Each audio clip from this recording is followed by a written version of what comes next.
Hello, everyone, and welcome to the 2020 season of the New Dimension Racing TBO Challenge. I'm Peter Butcher, and we've got a packed commentary booth this afternoon, some familiar voices and perhaps an unfamiliar voice. Chris Ford joins me alongside Eoin Harman. Great to have you both here. Let's start with you, Hello, Chris. Pete. How's things? How are you looking forward to this completely new season that we've got here on Sim Broadcasts? I think it'll be very interesting again, Pete, because TBOC has been a long sort of a series that's been long in hibernation with the NDR staple. I think that a lot of people wanted these type of cars back in their Live for Speed lives, and they've got it. Jonathan Palmer's decided to bring it back along with Sim Broadcasts. And I think that's going to be very, very positive for Live for Speed and for everybody out there today. Of course, we have the three different cars there. You've got the front wheel drive FXO car, which tends to eat its tires a little bit. The XRT, which is a rear wheel drive car and is very tricky to drive. And the all wheel drive, four wheel drive, RB4 compound, and there's a mix of cars out there today, and I'm interested to see which one is the fastest. Looks so the FXO is very competitive in qualifying. It tends to be, and then tends not to be as competitive in the race as the XRT. But let's see how that goes on this track at Westhill. Absolutely. And Eoin, you're joining us for today and possibly more rounds of the TBO Challenge. We hope you can join us for more. But yeah, do you want to introduce yourself to the audience? Of course, Pete. Thank you very much for inviting me along today. My name is Eoin, and I recently turned 29 years old. I'm from Dublin in Ireland, and some of you old New Dimension Racing fans may recognize me from the Kyoto 250 and 500s when I raced with Team Laptop Shop. That came from a previous job I had as a youngster, but I wasn't the quickest driver, but I was very proud to lead some laps in a Kyoto 500, and it meant a lot to me. And I'm looking forward to a renewed season in TBO Challenge. Should be great fun. Awesome. So yeah, you're a seasoned LFS veteran. You've got a bunch of other racing experience, I know, and hopefully we can talk about that either today or during the season as it progresses. Great to have you both with us. Let's look ahead to what we've got coming up during the season. We've got some absolutely brilliant stuff to look forward to. Tonight we're at Westhill National chicane, so we've added the chicane into the traditional Westhill National course.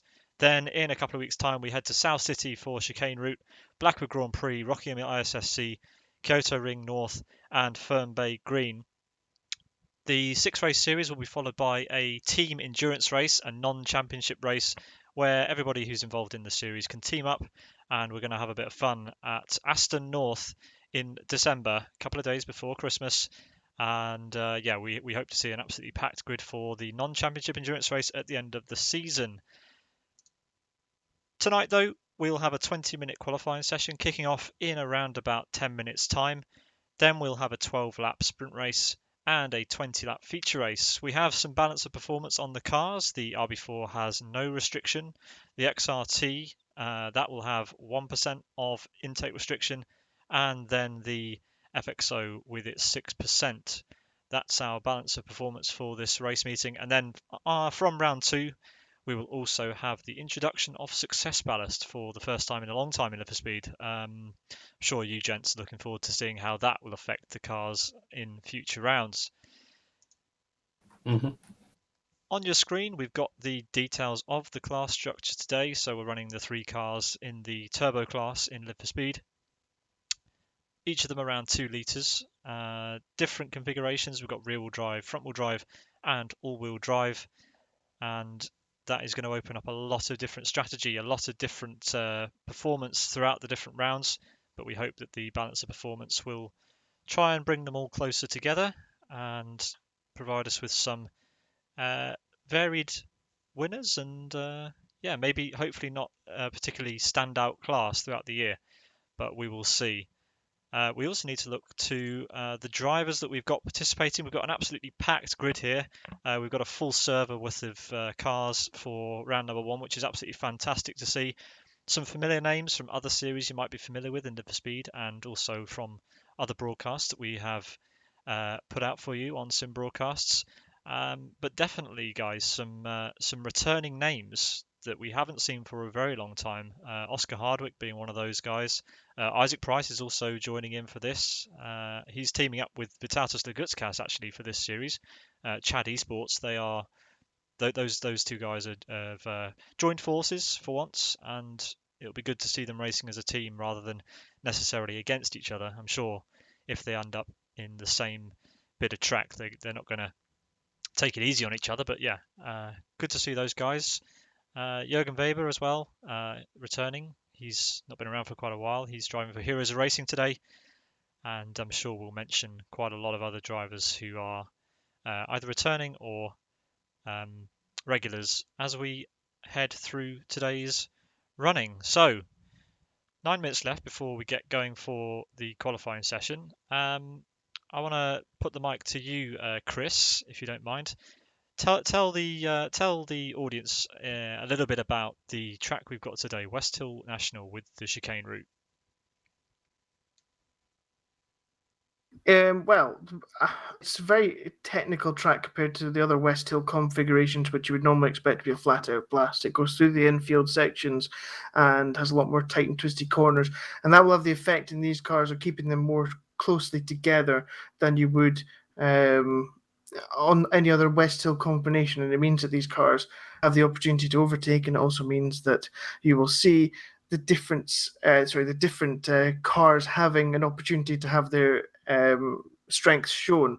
You'll have the speed of the XRT and the FXO down the straight. You'll have the FXO and RB4 having an opportunity through the twisting stuff with their front wheel drive and all wheel drive to improve on the XRT. And the XRT will just generally be quite good everywhere. So it's a good balanced track more than any of the Westhill combinations. And I think it'll be very interesting to see whether an FXO advantage it seems to have on one lap carries on. I'm not quite convinced that the XRT is beatable here, but we will see heading into this qualifying session and into the races.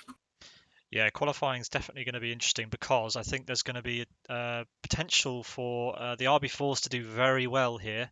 We'll have to wait and see. Obviously, we're not sure how it's going to pan out, but during the pre-race practice and things, it looks like the classes are quite close. So we'll have to wait and see who or which of the cars will end up on pole position. Eoin, I want to ask you a question. You've not been around for quite a while in Live for Speed. Are you familiar with the Westhill, the revived Westhill, and also this national configuration? Personally, not. Like my time away from LFS is so long that I didn't see the big update, but I did have a test around it as a sample to see what it's like, and it's very impressive. Like I have to say, they've made the map a lot more detailed in game, so you may want to make sure you learn that. And there's a combination of the long start-finish straight, and then the 4 corners 4 to 6, very technical, tight 90-degree turns. Should make for very interesting racing as a returnee to LFS. Yeah, absolutely. Especially with the addition of the chicane to this route, I think it's going to make it's going to be very tricky for the tyres, especially in some of these cars. Obviously, we've got a sprint and a feature sprint and feature format today. So over the 12-lap sprint race, the tyres are going to start to get pretty warm towards the kind of middle and the end. But the feature race, you might start to see drivers just touching that heat peak, as we'll probably be running for around 30 to 45 minutes for that race. So it's it's a sprint and feature series. So we'll end up with lots of different strategies and potentially people using different car setups entirely between the different races. So there's a lot for them to think about, especially considering you've got 20 minutes of qualifying, which today is a 2-shot qualifying. I think this is the first time we've had this sort of qualifying in a long time since I think City League was the last series in LFS that utilised a 2-shot qualifying. For those of you not familiar with what that is, the drivers are allowed to exit the pit lane exactly twice during a session to do up to 2 flying laps. So the drivers will have to leave the pits. They'll have to do an outlap, 1 flying lap, and then jump back to the spectators or the pit lane. And at some point during the session, they'll be allowed to go out once more to repeat that. So a lot of interesting stuff to look forward to. Some drivers will probably try to get that first lap done straight away, try and get some clean track. Others will bank on everybody else jumping out on the track straight away and save their laps until the end of the 20-minute qualifying session. Just bear in mind that you cannot run 2 flying laps at the same time. So you have to, once you've completed one flying lap, you have to jump back to the spectators and go out again. So let's see what the state of play is. We've got 4 minutes left before the start of qualifying, and yeah, we've got full server. So this is going to be absolutely super, and a very busy track. It's only 2.8 miles, guys. So what would be your approach to a two-shot qualifying session? I think it depends on how clean a run you can get in the first one, to be honest, because if with 30 plus cars on the track, with it being a short track, as you say, or a shortish track, you're going to have traffic. And if you don't have the run speed that you think you're going to get, then you're going to run into trouble. So I heard Jonathan Palmer was talking about potentially having 2 servers later in the season for qualifying. Is that correct, Pete? Just to help with that traffic issue? Yes, I think so. If it gets super full, then yeah. Because I mean that's potentially what's going to have to be if we get more and more side ups, because some of the tracks that these cars are most sort of at home on are the shorter tracks and the longer tracks, and I think it'd be very, very interesting to get that split session, because it eases everybody in with the traffic and would hopefully mean that they don't have as many issues. And I think that's going to be key. It's what happens with your first lap and whether you can find a gap for your second one. Everybody will go for a banker, I'd imagine, a competitive banker. And after that, it's just about trying to maximize your speed and performance. Yeah, so later on in the season, if we do have an uptake in the number of drivers confirming for a round, the grid will be split equally into 2 or more parts. We'll run the qualifying sessions on different servers, and then the top 40 or top 38 cars, sorry, will form the grid for that round. So Owen, how would you approach a 2-shot quali session? My preference is probably I'd run 2 laps back to back. It seems to be in my head I need to have something noted down on the timesheets, otherwise I just seem to make mistakes. So if I have something I can actually beat, I seem to do better. Whereas if my time is blank, everything I practice for seems to vanish. It's very strange with me. So if you, for instance, if you did one out lap, one hot lap, and then maybe made a mistake on turn 1, you'd jump back to the pits and have another go later in the session, I guess. Yeah, if it came to that, I would, but I'd rather have the momentum of 2 hot laps and then seeing what my better time was. Absolutely. Yeah, so there's going to be a mix of strategy. This will definitely be a first for us for watching this. We might have some very quiet track time. It might be busy the whole time. Who knows? With 38 cars on track over a 20-minute session, and around about 76 laps being registered, or there should be 76 laps registered by the end of the session. We'll see what goes. It's going to be a lot of firsts for a lot of people, and we hope you enjoy it as viewers. So 1 minute left before qualifying for round 1 of the NDR TBO challenge. And before we get going, I'd like to just say that we do appreciate your support here on Sim Broadcasts. And if you want to keep up to date with what we're doing, you can check out our website, simbroadcasts.tv, but also you can follow us on our YouTube channel. You can subscribe and follow us on Twitch, on Facebook and Twitter. We'd love to see you using these things and engaging with us, because we love to put this production together for you, and we want you to get the most from it as well. So we appreciate your support immensely. Anyway, let's head to the track for this evening's action and get this show on the road, gentlemen. Here, let's go.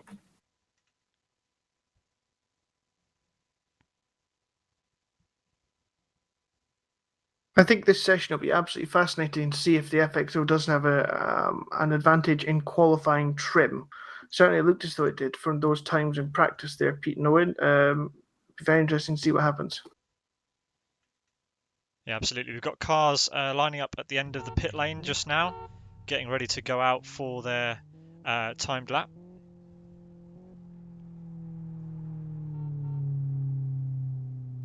I hope they don't do a practice start in the wrong place.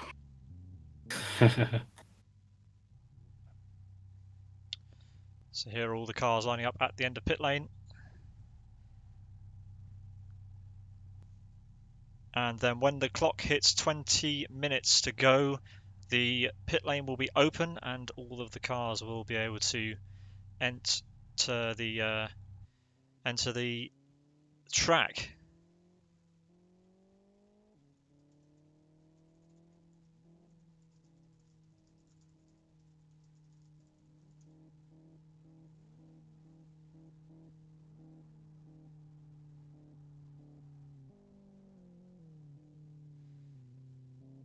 All the cars trying to file their way into some sort of order. Looks like a lot of the drivers are just going to go straight out and get a lap in early. Tyres will be getting quite chilly on the grid, but it's quite a long lap, so they'll be able to warm them up. Yeah, I mean, these cars are quite simple to warm the tyres up for when you're an out lap. They really do like heating their tyres up, these road tyres on these cars.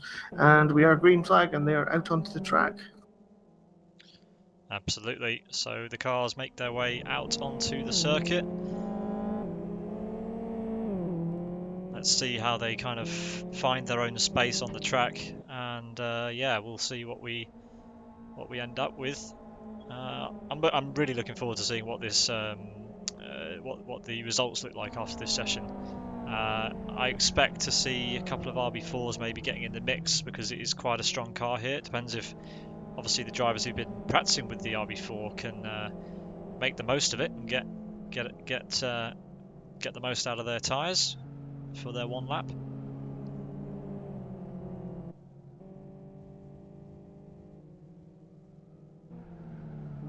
Here we have an RB4 actually being driven by Born to Race's Cristobal Gonzalez, the 29 car.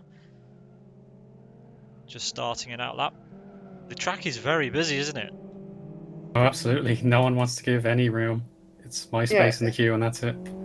Yeah, and even though there's quite a lot of cars that have hung back in the pit lane, it's still very, very busy out there. And this is what I was talking about, and what Owen have mentioned as well, that it's up to you to find the gap, but it's going to be very, very difficult with 30 odd cars on this track at the moment. I don't know if Elmo can do in our ear a calculation on how much of the track everybody has to each other on 2.8 mile track with the amount of cars we've got there. That's the sort of thing Elmo can normally provide us. Yeah, he loves a little bit of maths on the job. I'm watching Nico Pantolo driving round. He's one of the drivers who we normally expect to see kind of in the top end of the field. Now, if you were wanting to be really competitive in a season of TBO driving, which car would you choose? Obviously, the RB4 wouldn't be my first choice, but Nico Pantola's going for it. He's liking the idea of doing this season with an unrestricted car. And yeah, hopefully with the success ballast and the balance of performance that we're using here in the TBO Challenge, the RB4 should be competitive. So let's see how he gets on. One of the drivers who normally is at the sharp end, driving in the RB4, which is very unusual. Yeah, I would choose the XRT even with the restriction. I think the XRT is probably the best to drive as well. The RB4, which remind me again, Pete, which car is the RB4 based on? Oh, now you put me on the spot. Is it a Corolla? Toyota Corolla? I think it looks Celica, yeah. There we go. Sorry. Yeah. You put me on the spot and I got it wrong. I was going to say it sort of looks a little bit MR2-ish, a little bit, but I couldn't remember which one it was. I was going to tell a story about my friend crashing his MR2 at 10 miles an hour into a fence, but we can't tell that story anymore. I think you just did. I don't know why I said a Corolla. I own a Toyota Corolla, so I don't know why I said that. Okay, it's a newer model, but yeah. What was it Jeremy Clarkson described the 90s Corolla as? Looking like a refrigerator. So, I mean, this looks slightly better than a refrigerator. So some drivers have, well, they're all already blasting around on their first lap. Isaac Price is not yet out on track. He's still in the garage. And there's a few cars waiting at the end of pit lane for some of these drivers who are out on the track to finish their timed lap. We're watching owner Abar here as he heads to the start-finish line to set his first timed lap. And we'll start to see some times coming in. So there you go. First couple of times in. Magic set a lap. Owner has set the second best time right now. And there goes Pedro Picanco with a 1:54.55. Our mathematician behind the screen, Jalbo, has said that basically every car has 2.8 seconds and 112 meters between them if every car is out on this track.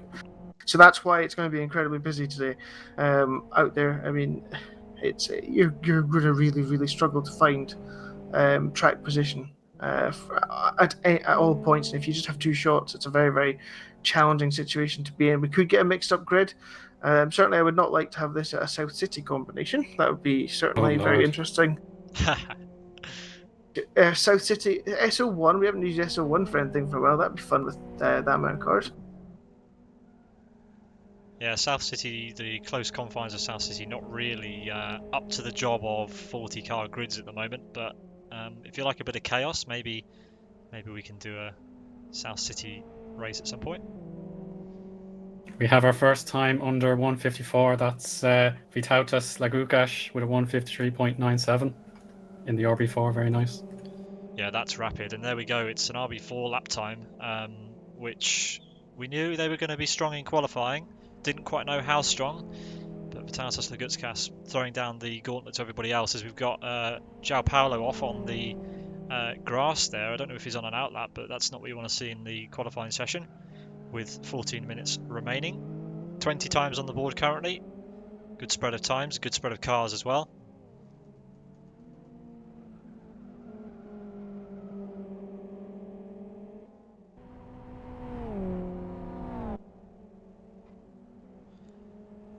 You'll see again.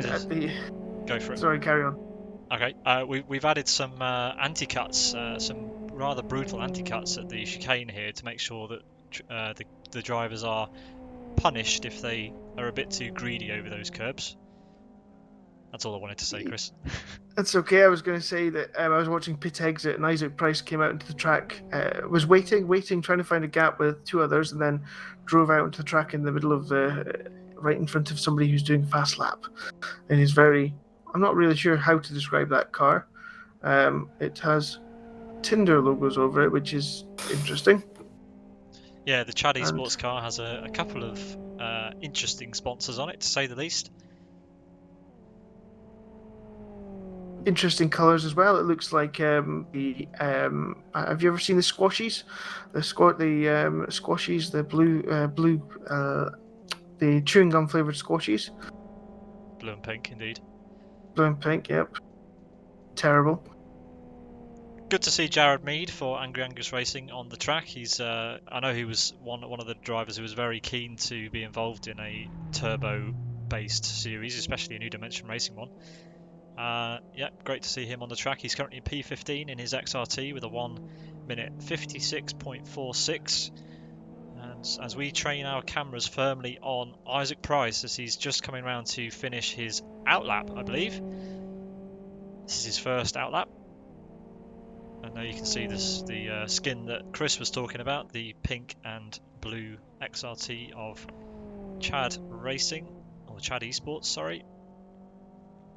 The sister car is Vytautas Lagutskas, who's currently in third place. He's been displaced by Katal Krorkin and Yoni Katila. Yoni Katila currently the pole sitter with a 1:53.30, which is rapid. And that's incredible. That's a full 0.6 of a second quicker than second place at the moment for Katia, and then so it is the FXO in qualifying mode that looks as though it has the pace. The top XRT is over a second. That's Kaiki Propo in fifth position. He's over a second behind the leading FXO at the moment. So that's very interesting. And again, as I said earlier, I think the FXO will be the car to beat in qualifying, but I'm not convinced it'll be the car to beat in the race. It doesn't race as well as it qualifies often enough in these type of classes. So it'll be very interesting to see what happens with the with how that develops in the race, because I think that one false move and a one light, a little bit of understeer, and those cars really struggle to get their tyres back. Yeah, that's quite a margin that Eoin Katilla's managed to pull out over the rest of the field just now. Very interested to see where Isaac goes with his first attempt. We know he's absolutely rapid, but he's driving an XRT, which, as you alluded to, is maybe not the car for qualifying here, but we'll have to wait and see. He's only got a couple of corners left. He's got this tricky chicane with the anti-cuts to go as he heads underneath the bridge. Nicely clips the first curb, doesn't run wide on the exit. That was sweet as you like. Isaac heads Just up like now his to skin. the final corner. Yeah.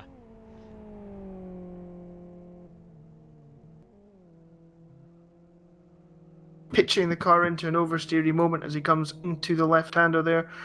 This should be a decent enough time for a banker lap. Let's see where it puts him. Still, Eoin Katiya with a 153.30 in the FXO is the time to beat. What does Isaac Price do as he comes up to the line?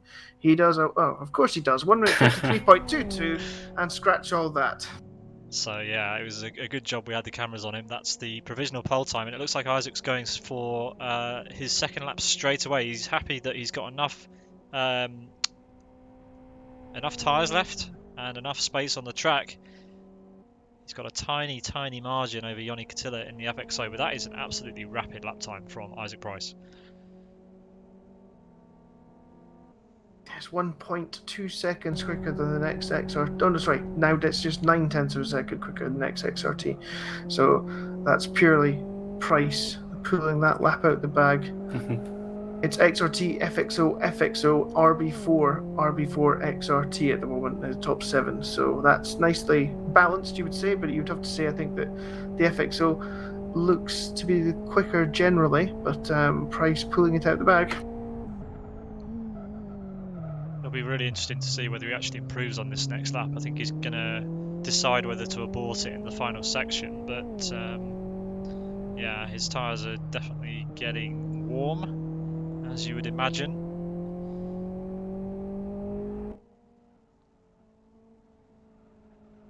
Yeah, maximum attack on the chicane.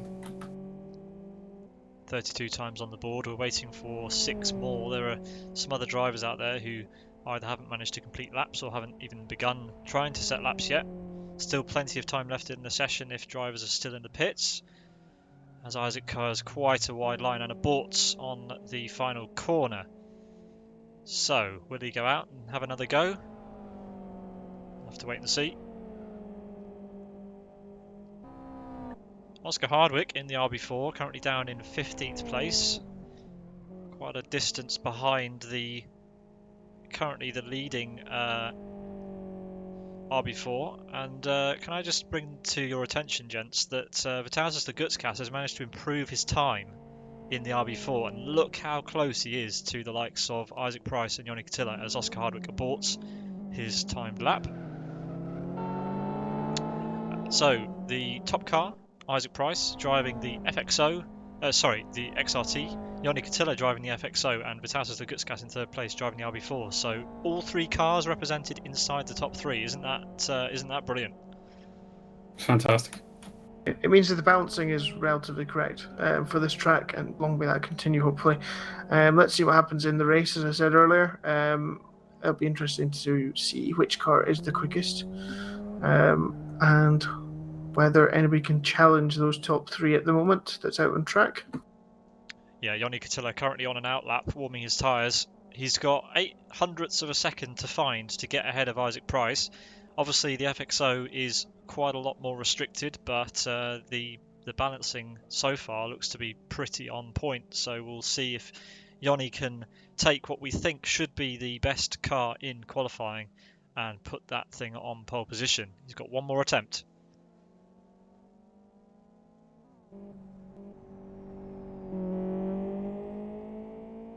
As Oscar Hardwick leaves the pit lane to attempt another lap. Currently P17.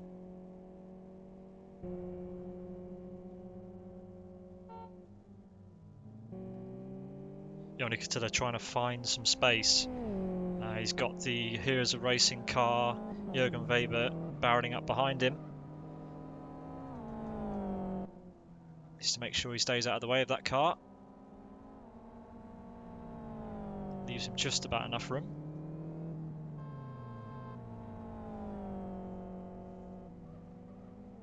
Sean Lee is just abandoned the lap, I think, or he's warming up his tyres. One or the other. I guess he's on his out lap. Okie dokie, let's pay attention to Eoin Cotilla's lap, who stands maybe the best chance of trying to displace Isaac. He heads out of the final corner. He'll take the straightest line he can towards start-finish to begin his lap, cuts slightly over to the left.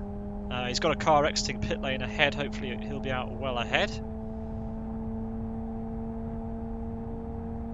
Plenty of room as we head down to turn number 1. I was just thinking, Pete, as he enters turn 1, it's highly unusual for Eoin Cotilla not to have Isaac Price's face on his car. But he does have it on his car. He does. It's on the rear bumper and it says, "You know, pass." As though he's trying to sight Isaac out when he's behind him. Yeah, However, unfortunately, Isaac's work. ahead of him currently. So if Eoin can get ahead, then that bumper sticker might come in handy. But right now, Eoin is behind Isaac on the grid. When we're talking about cars that inspired cars, was this one inspired by a Vauxhall or something? I'm gonna guess. I'm not sure. We'll have to ask him after the race if he fancies jumping in for an interview with us. It is not a Vauxhall, right? Okay, it's the Astra Coupe. What a dreary car. It looks dreary, doesn't it? It just looks lumbering and 90s.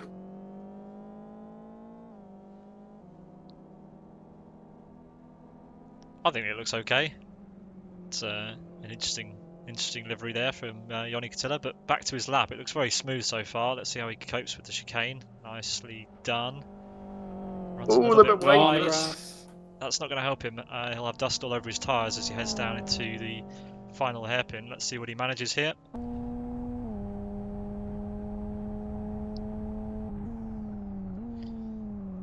I say that Isaac's currently ahead of him. That might change after this corner, but remember that the feature race here today has a top 10 potentially reversed grid.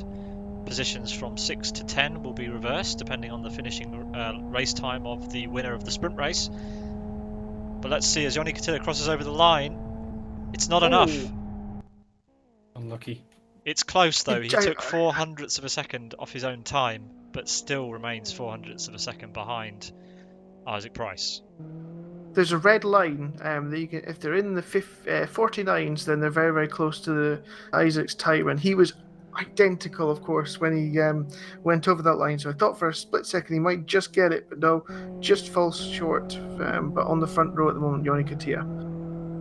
That's great stuff, and Isaac Price is he's still got a lap to go, hasn't he? He's warming his tyres and he's about to hit the final corner to start his second time run. It's looking more and more unlikely that he needs to improve his time, but he's going to go for it nonetheless. He has the time. It's good practice. Why not? He may as well go out and try and better this time. As Oscar Hardwick improves to P11, just behind Jeremiah Sinella.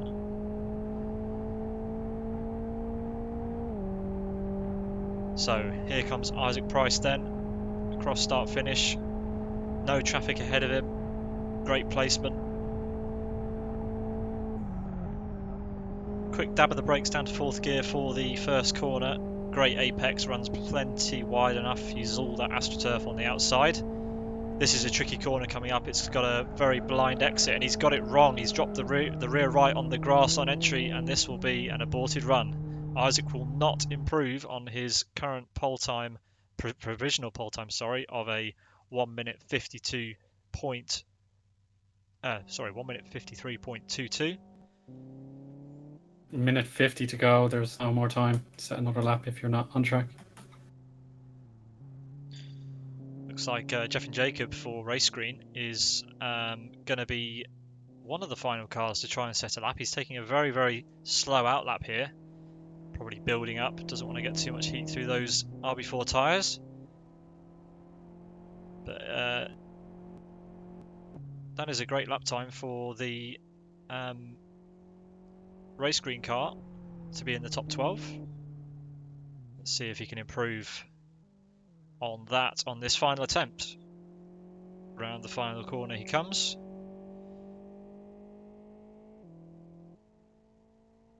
And out onto the home straight. It's really great to see the spread of different cars here as Pally Peltikangas goes into P3. For those of you unfamiliar with names, that's Silas Botsi.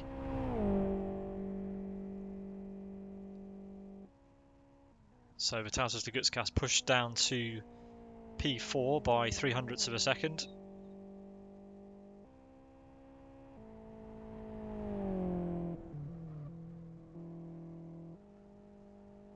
Quite a lot of grass there through turn number 2 for Jeffin. But the RB4 can handle it. It's got all-wheel drive. It's natural territories off-road. I'm not really sure what I'm watching here. I'm watching Sean Lee just completely... He's left the pit lane very, very late, and then he's decided to go straight across the chicane at the end of the sector, so he makes it to the start-finish line in time to get another lap in. And I'm He's not going to convinced make it. He's not going to make it. He's not got No. enough time. That was Or he might strange. just have enough time, but I doubt it. This is going to be close. This is going to be really close. Nope. No, He's he just hasn't missed made it. Just missed it. And he knows it. Look, he's backed off. Interesting. Bad timing there. He had 20 minutes to try and set some times. He set 1, but he's all the way down in 14th, so he will not be happy with that. As Jeffin Jacob looks like he's on an absolute stormer of a lap. He's come out of the chicane. Great line there. Heading up to the final corner. Plenty of commitment on this lap. One more braking zone to go for the Race Green Autosports driver.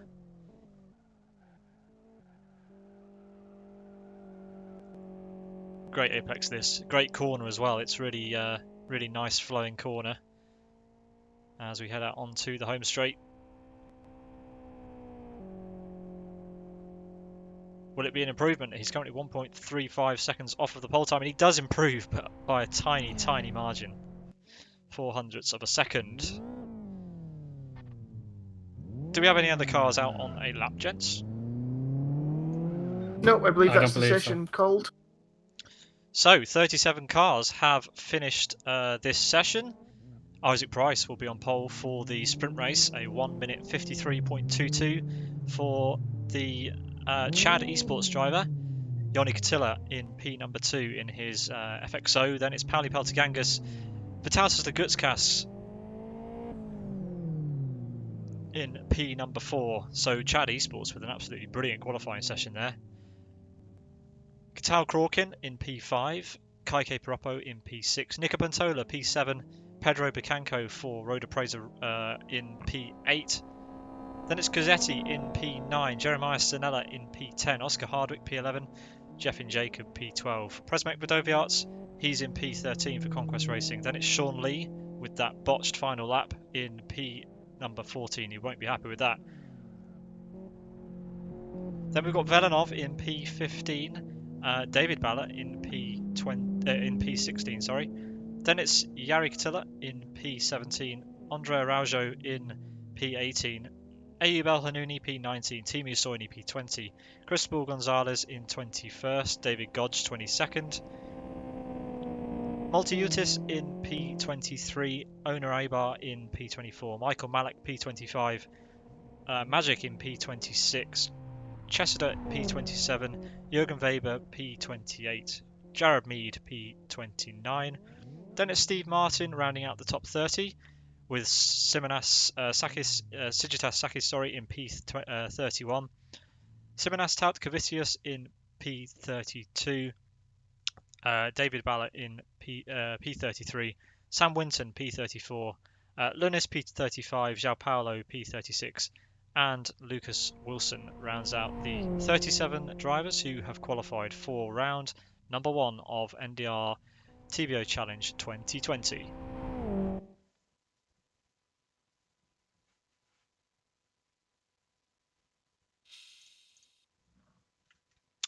So there'll be a couple of minutes break before we end up with the grid being set for the start of race number 1, the sprint race. Let's take you over the format for this event just before we get going for it.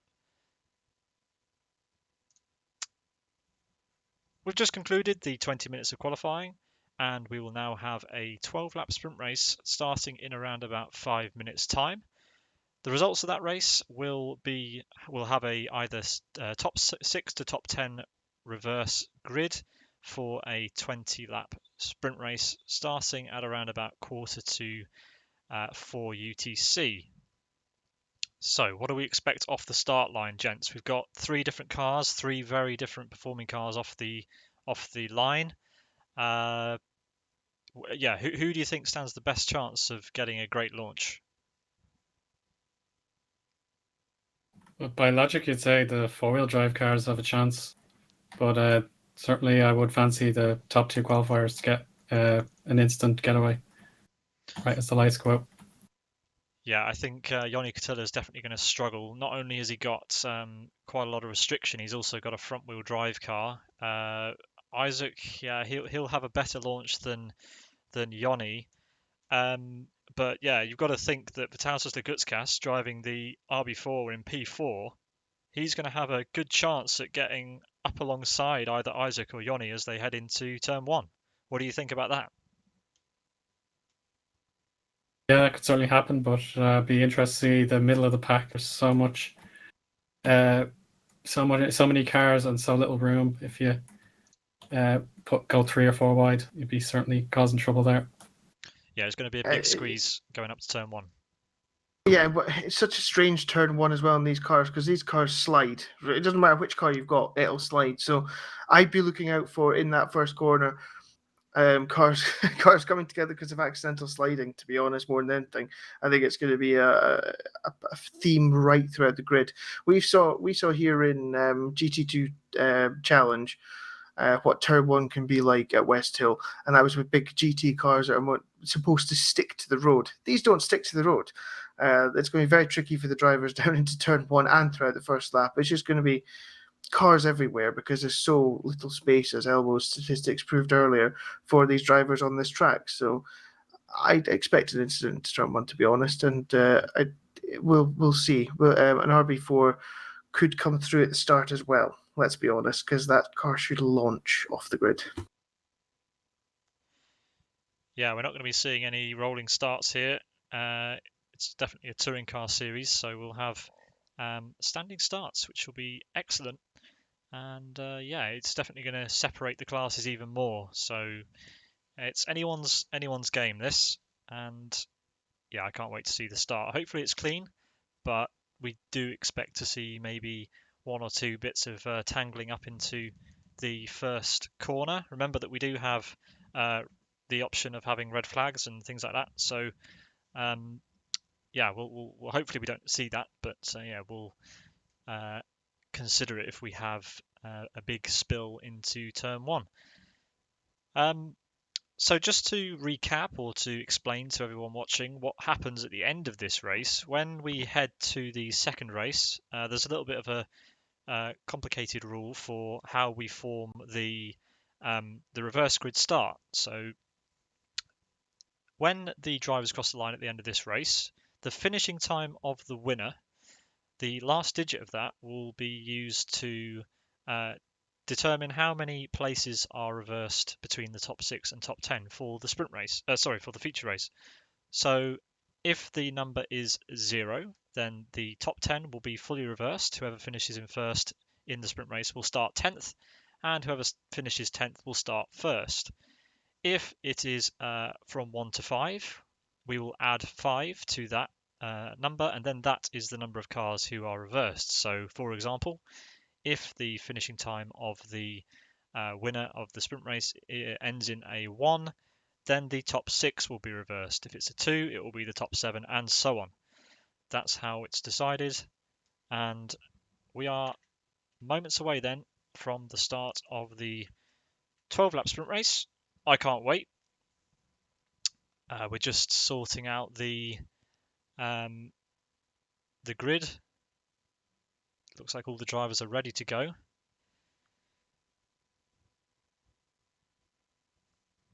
And we'll bring you the grid as soon as we can.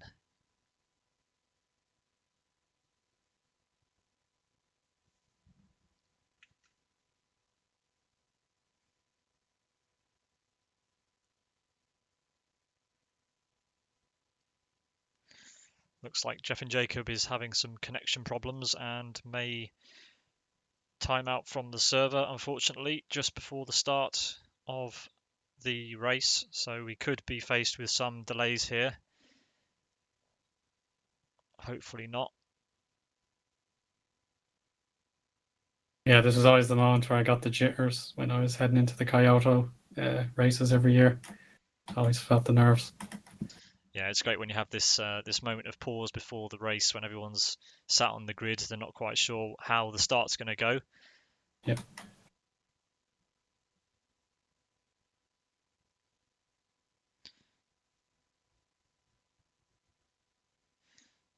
So yeah, the driver's briefing is over and the drivers are readying themselves.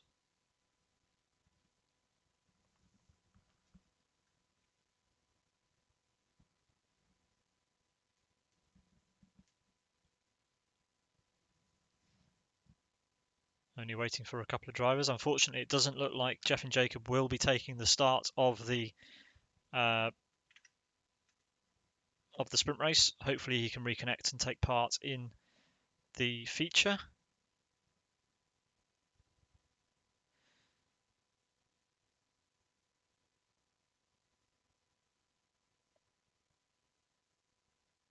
Of course, there's wind in this series, isn't there, Pete? Yes, This we have could low be wind.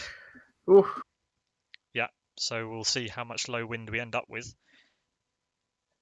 I think it can be up lots to of wind. it's around about is it high 20s for low wind in I think it kilometers is. I an think hour? it's 25. Something tells me 25. Yeah, so it's another factor that we're throwing into this series. This series has got everything. It's got an interesting qualifying format. It's got balance of performance. It's got success ballast. It's got wind, and it's got some of the trickiest cars to be fast in the game, the TBOs. Jeff and Jacob has made it back to the server. That's great. So we will have the full contingent of 37 cars starting this race. We have a completely full server here, full of the race administration and obviously us lot. So this is an absolutely awesome thing to see in Live for Speed in 2020. And it looks like we are going for the start of this race.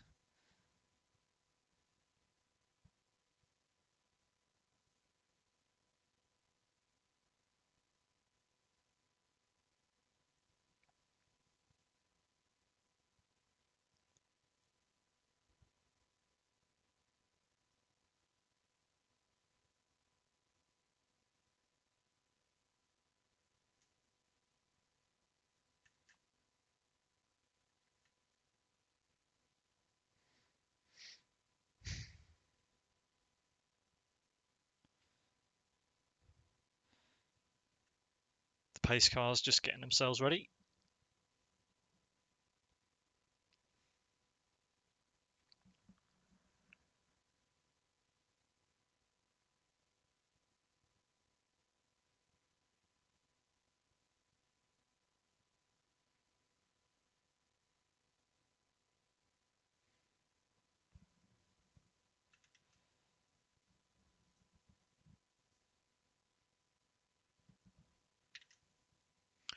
We'll bring you the grid as soon as they are, well, as soon as they're on the grid, we'll show you the grid.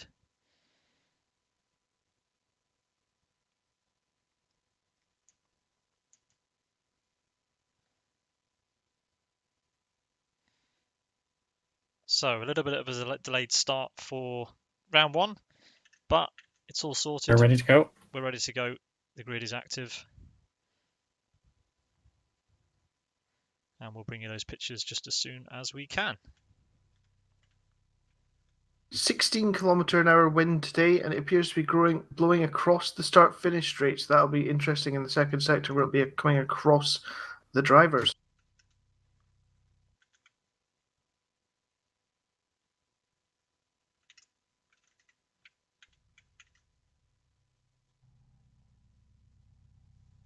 So, 1 light, 2 light, 3 lights, and we are green. As the drivers make their way around for the warm-up lap.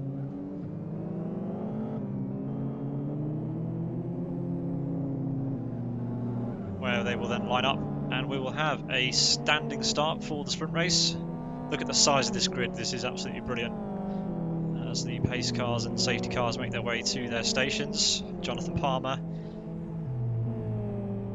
and Stuart Baker.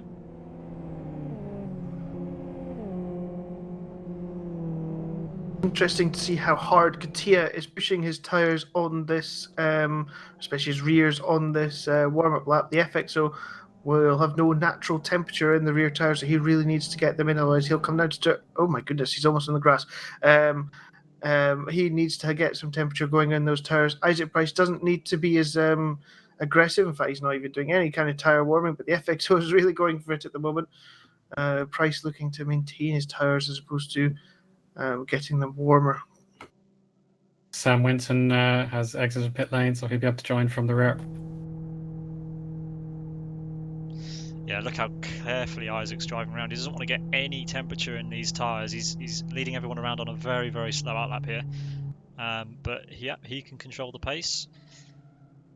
He doesn't want the back markers to be too far behind, because obviously he doesn't want to be delayed too much at the start.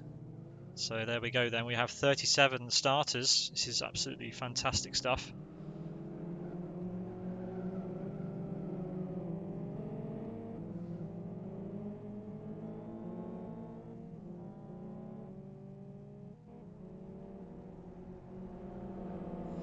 Okay, Katia, doing a... What was that phenomenon called once upon a time? Saudi drift? It's almost like that he's doing to warm his tyres up. Yeah, I think it's called Hagwala, isn't it? It's very spectacular. Anyway, let's see. Yeah, Eoin Kattila really is putting a lot of temperature through those rears. He must, I suppose the more temperature he has in his rears, the easier his start will be. Well, the last thing he wants, because everything goes through the fronts in the FXO, is to turn into turn one and all of a sudden the rear come around. Because the difference between the front and the rear temperature will be so great. The FXO really is a handful to get off the line in a kind of competitive state. I'd be very impressed by Katia and any other FXO if they don't lose more than a couple of positions off the grid. I think having... Certainly the two RB4s will be looking to come through at the start of this race, and Price will be looking to hold on to his lead. I think the FXOs might tumble slightly.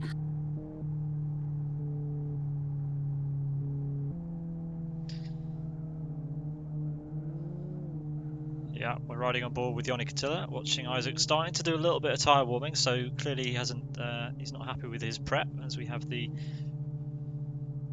course car waiting on the right there to pick up the back of the grid for the start.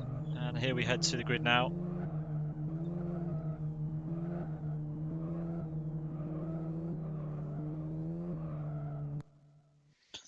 All 37 cars making their way to their grid spots. Hopefully everybody knows where they are starting and on what side. As Isaac pulls up into bay number 1.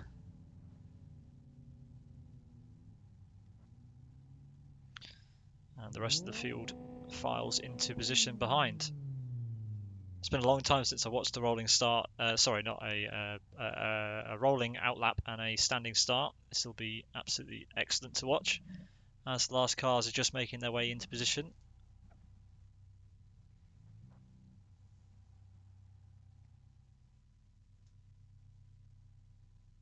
A little bit of a gap at the back. I think they've solved it. Yeah, there's usually some confusion.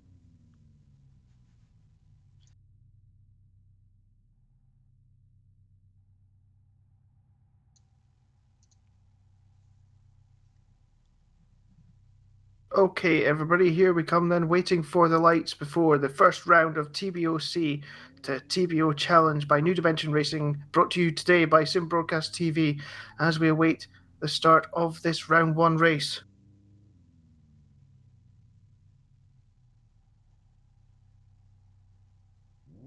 Here come the lights.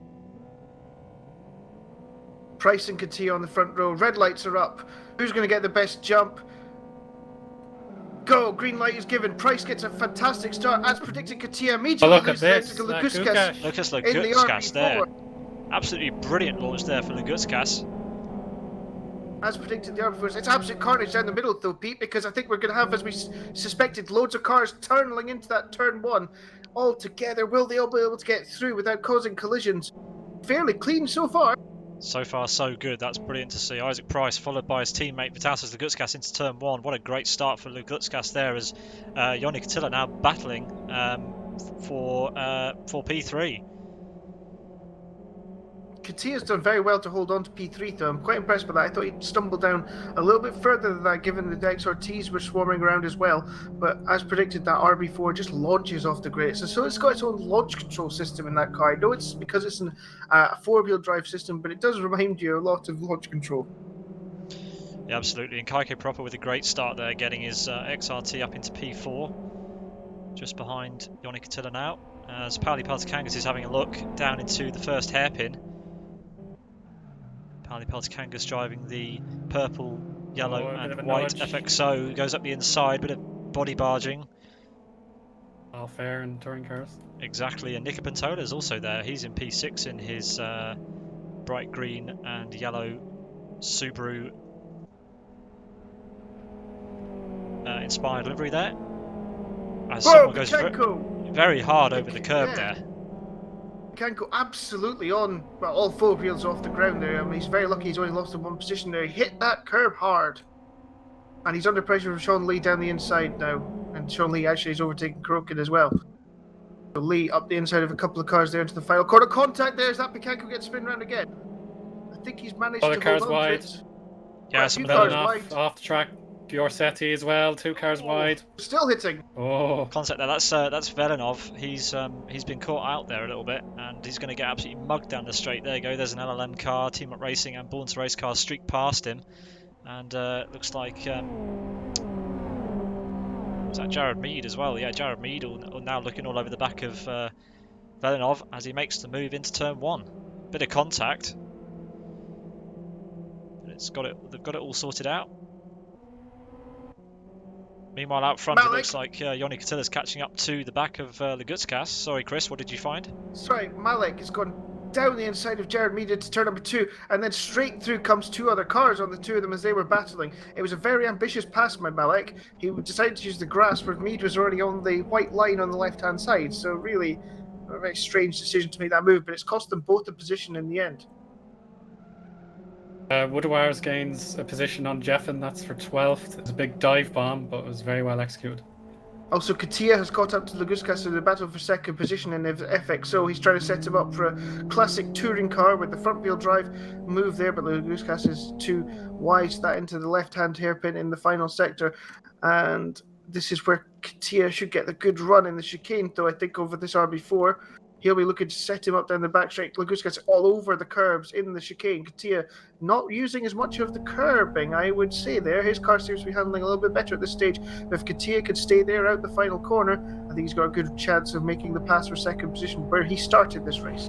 Yeah, don't discount Pauli Peltikangas here either. Pauli's right behind Eoin Katila, so if there's any thrills or spills between these two into turn one, then Pauli will be there to pick up the pieces. Let's see how these two cars perform down the straight. Lugutskas with a great exit there. Yep, he's managed to pull up the gap there, Pete. I think that you saw there into the final corner the differences, the very different lines that those two cars take. Katia takes a very early apex and washes out wide with the front-wheel drive, whereas Lugutskas takes the more normal, conventional route because of his RB4 four-wheel drive system, which allowed him the greater exit there. Really, Katia has to make the job stick into the corner rather than out of it with the front-wheel drive car.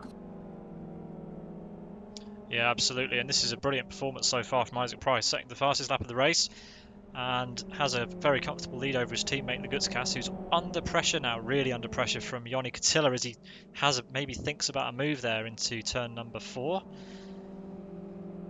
There's an interesting 4-car battle in the midfield. These guys all separated by 1 second. It's Lee, Kurokin, Picanco and Zanella. They were all side by side out of turn number 2.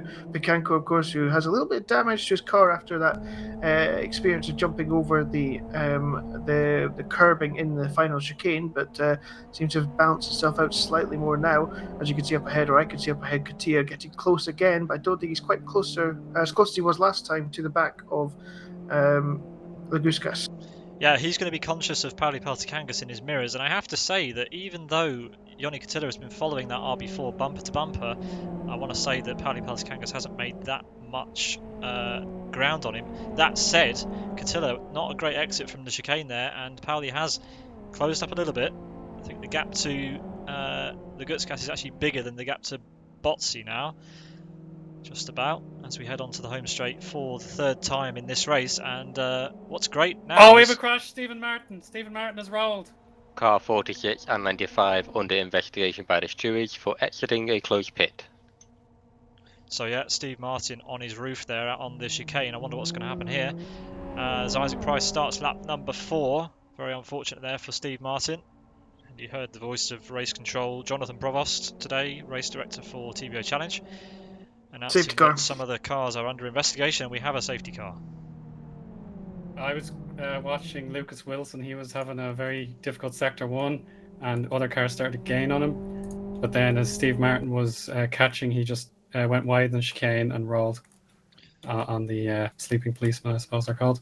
Yeah, they Very are unfortunate. quite vicious curbs there, aren't they, Owen? So Yeah. this is going to be interesting. It won't be a standing start. It will be a rolling restart, single file. And this is where we'll see how these cars can do on a rolling restart as opposed to a standing start. So Isaac has made up quite a bit of space, but that's all going to come back to nothing as the safety car will pick them up. And we will do maybe a lap under the safety car before we do a rolling restart. The two Chad Esports cars will be line astern as we head into the restart, and Eoin Katila and Pauli Peltikangas in P3 and P4 are going to be really wanting to make up some places from this restart.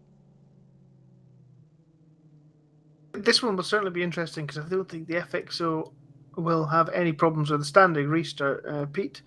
So let's see what happens there. They have to keep to the inside of the chicane. Elbow in his beautiful red and white rescue car there. Yeah, he's guiding people past the incident. Stephen Martin's car still upside down, and Stuart Baker is on the start-finish line ready to pick up the drivers for what will hopefully be just a single rolling lap before we get going for the restart. If you're new to watching the New Dimension Racing races, you'll probably be unfamiliar with the fact that we run safety cars here. Up until that point, we had 37 runners. We'll drop down to 36. So far, just one non-finisher in this race.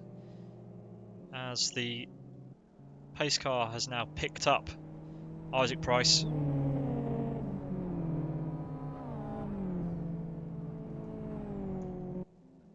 There will be no laps added to this race, so we will continue to run round and we will finish the 12-lap race. But now people won't have to worry about fuel at all. They'll have a time to cool their tyres down before the restart.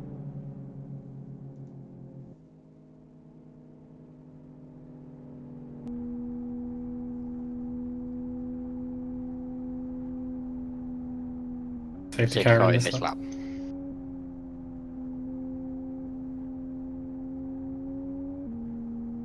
Yes, safety car and then this lap, and Isaac Price will then be doing another restart. It's good. It's actually very good for the FXO runners because it means that their front tyres were getting a little bit hot. Katia certainly had hot front tyres, which I think is why he was struggling to hold on to the back for second place. Well, now we've had a chance to cool them down, and then this next period of laps, 7 laps to go at the end of the line. I think it'll be very interesting to see if he can hold on to the back and maybe get back up to second position. That's where the main fight is at the front. Price obviously will have to try and get a jump again, but if he has the pace that he had earlier, then I think he may make a jump for it again. But he needs to time his restart perfectly, boys. Absolutely does. Isaac Price is no stranger to doing really nice safety car restarts. It just depends whether Lagutskis can react as well as he needs to, because those two FXOs directly behind him are hungry to make up positions. A couple of corners to go then, the chicane and the hairpin. Isaac will start to leave a gap to the pace car.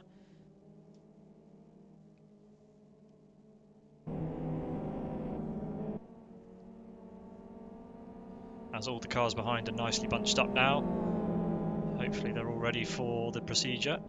Obviously, new season, round 1. Everyone's a little bit rusty with the regulations and the way everything works, so they've got a bit of everything today, haven't they, the drivers? Some of the drivers here, this will be the first time that they've ever done a roll-up lap and a standing start, and some of them won't have ever done a safety car restart, as Isaac Price has bolted. The Gutskas reacted quite well there. He completely left him sleeping. Everybody seemed to be sleeping up on Price, and then the Gutskas obviously then went, but the rest of them were all sleeping, it seems like. Certainly Katia, who's now under pressure. Yeah, he's gone defensive there from Pauli Peltikangas, and Pauli not able to get past on this occasion. So though that leaves the two FXOs squabbling, that's going to give Lugutskas a little bit of breathing room as Eoin has to go a little bit defensive again. And Kaike Paroppo now will be thinking about trying to make the most of that battle ahead of him. Kaike driving in 5th place in that blue, red and yellow Energy Virtual Racing car. And Nico Patola now tucked in behind his rear wing.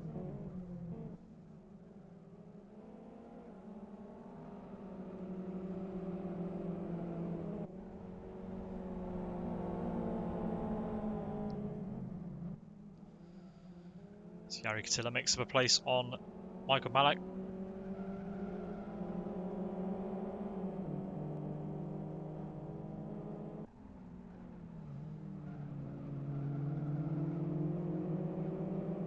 Into the hairpin we go, and it does look like Joni Katila's managed to close up a bit on Vitatas on this first part of this lap. Tell you who's come from nowhere. Oscar Hardwick. Where did he come from? He's now in 7th position. Yeah, he was starting outside the top 10, and he's made quite a good start to this race, and also the restart. I don't know whether he was behind Sean Lee. I think he might have been, actually. I think he was behind both of the cars behind him, actually. Yeah, so judging the restart well, potentially.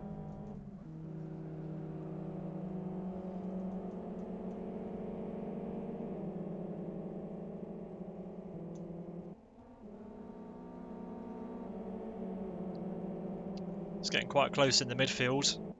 We're watching Gajetti here in P16 in a battle with the other Energy Virtual Racing car. And it looks like it's going to be a side-by-side move on here across the start and finish line. That's Andre Araujo for Energy Virtual Racing, side-by-side with Ayoub El Hanouni. And still side-by-side through turn 1, but I think Ayoub's made the place, yeah.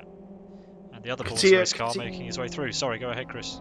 Sorry, Katia and the Gutskas are side by side out of turn number 2, and it appears though Katia's really come from nowhere. He was a few car lines behind, but he's caught up considerably. He's going down the inside, he's got 2nd position. The Gutskas tries to go underneath him with the RB4's advantage out the corners, but he has the outside line for the next 2 double right-handers. Can he hold it there? It appears though he might be able to. Katia comes up slightly, pushes him toward the curb. Now the Gutskas has the inside for the next left-hander. Katia will not let it up. He's on the outside. It's going to be hard to hold on there. And all the time, Petrokankis is right there as well. Again, still side by side. We could have 3 wide into this hairpin. A little bit of contact between Laguskas and Katia. Katia holds the position now round the hairpin. He's on the outside. It'll be the inside for the next section of corners. Can he hold this 2nd position this time? A little bit more contact between Laguskas and Katia, but Katia is up into 2nd position. A great manoeuvre there. He's back to where he started. That was fantastic stuff. Go ahead, Owen. Music to the ears of Bryce. His lead has increased to 2 seconds. Yeah, absolutely. And Pauli Peltikangas will be kicking himself that he couldn't make the same move that Vitatas, Lugutskas and Katila are involved in, as Katila feels like he has to go a little bit defensive into the hairpin. Not sure why. Cost him time. Yeah. That just cost him time. What was he doing? I don't understand that move because there's no need to defend. We've got drive-through penalties for car 46 and someone else. Not sure what for, but I'm sure we'll find out. Car 95 as well. Exiting a closed pit lane at the start of the race. Side by side, Vitatas Lugutskas again. That RB4 is so strong out of the final corner. It was helped by Katia, and they make contact again in turn 1. Here comes Petrokankis. Safety car's deployed, and I think Lugutskas was just ahead. So what's the safety car for, boys, this time? Is it another roll at chicane? Taking a look. I was going to say, that was helped massively, Pete, by Katia again defending fresh air, which works in a GTR car because of the way that the car is. But you get a lot more slide in FXO, so you lose momentum yourself when you defend fresh air. Yeah. And it's far better just to let let the natural thing happen. I don't know what Katia was doing in those two We've instants, got having cars made the coming into great the pit pass. lane for some reason, and I don't know what this safety car is for, but I feel like we've had a great There's a battle. car. There's a Apparently we do roll have at a the card chicane. rolled, yeah. Do we know who the car is that's rolled? It's car 73. So it's Sakis who's on his roof, car 73. That's a shame. So the chicane takes its second victim in the sprint race as the course car driven by Elmo there arrives on the scene to direct the cars around the incident. And Isaac Price will have to lead everybody around for another rolling lap. It's basically as it was at the start. Catilla not able to be ahead at the safety car call. A great move there from Vitalis Lagutskas up into turn 1 secures that position for him for now, and we are running out of laps. Guess we might get a couple of laps at the end just to have a spicy finale. It seems as though that Lagutskas was ahead. I'm pretty sure he was from when I was watching it. So Katia third again. He'll have to make his way around again, and I'm sure he's very, very frustrated with the fact he's lost that hard-earned second position and any chance to go up behind Isaac Price. Well, Isaac left it very well. He didn't leave any time really. He was on the power almost before the apex of the final corner on the restart. So it'll be really fascinating to see whether anyone else behind reacts any better this time. Lagutskas certainly needs a better launch, although out of the last corner, that RB4 seems to be really, really strong. I wonder whether Isaac will help his teammate out and bolt early, or whether he'll leave it a bit later this time. Time will tell. Stuart Baker, the pace car, has picked up Isaac Price as they head down to turn number 1 on lap number 9. So we have 3 laps remaining of racing in this race. 1 lap under the pace car probably, and then 3 lights, 2 flag laps to round up the sprint race here before we set the grid for the slightly longer feature race in around about 15 or so minutes time.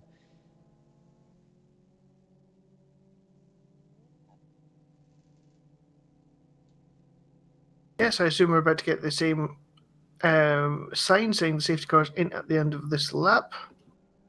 The drivers that got a drive-through penalty tried to take it under under safety car conditions, which is not allowed in regulations. So they will be reserved with their penalty after we go green again. And there's the sign from Jonathan Palmer that the safety car is in at the end of this lap. Look at Katia again, all over the place trying to get some heat in those tires. We've seen this go wrong for certain drivers doing tyre warming, where they just get it all wrong and they embarrass themselves, but Catilla doing some very skilled tyre warming here. I'm not sure Pauli Peltikangas will be enjoying that very much, and the rest of the cars behind all look like they're behaving themselves quite well as Catilla's doing a bit of flamboyance. Oh no, Pauli Peltikangas fancies a little bit of that tyre warming action.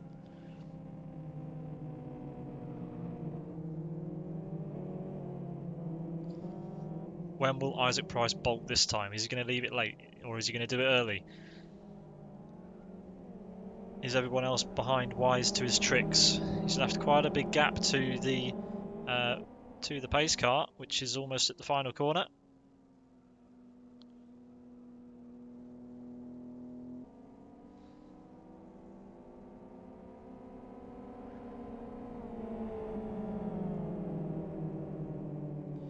Here comes Isaac to the final corner then. He's bolted. He's gone for it. That's a quick one. That is quick. That should be okay for Vitaltas. We have a big crash in the final corner apparently. Not sure who's involved. How Got a has car this facing happened? backwards. Seems pretty steady at the front. As we've got Pauli Peltikangas going for a move this time on Joni Catilla. Goes very deep on the brakes there, does Peltikangas, but he's made the move so far. Joni will be on the inside for turn 2, but I think the overlap's done. And now Catilla might be under pressure from Kaike Piroppo, but yeah, a bit unexpected that for Catilla perhaps. Botzi able to get past. And yeah, now we've got 3 pink cars at the lead of this race. Joni's going to be really frustrated with that. Let's see how he deals with this now. He's going to be wanting to get that podium back.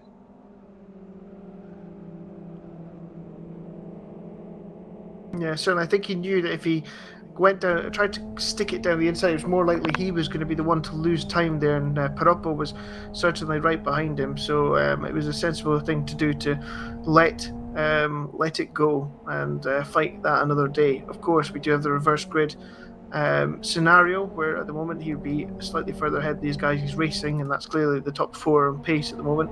So maybe a little bit of calculation there from Eoin Katia. Jürgen Weber having a go on the inside of Michael Malik there. The Heroes of Racing car getting all sorts of stuck in. We've got 2 wide. We've got we've got a car off almost.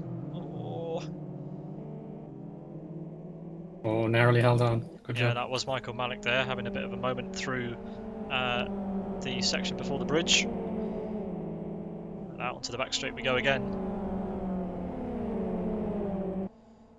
Isaac Price has got a bit of a healthy lead, but I think Eoin Katia could be wanting a bit of getting into a bit of pressure there, as we've got Picanco side by side with Crawkin there, Catal Crawkin in the FXO with the bright green wheels, trying to make a move up the inside to turn number 1, but the XRT's got the legs on him up the straight. That's not something you see every day. And Jared Mead in the background also side by side with Daniel Balla for Race Green, the 2 green cars at the head of this race. And that's Jared Mead for Angry Angus Racing, who is currently ahead of the Race Green driver. Yeah, Cathal Corkin defending well. Job. Your fellow countryman there. Yes, that's correct.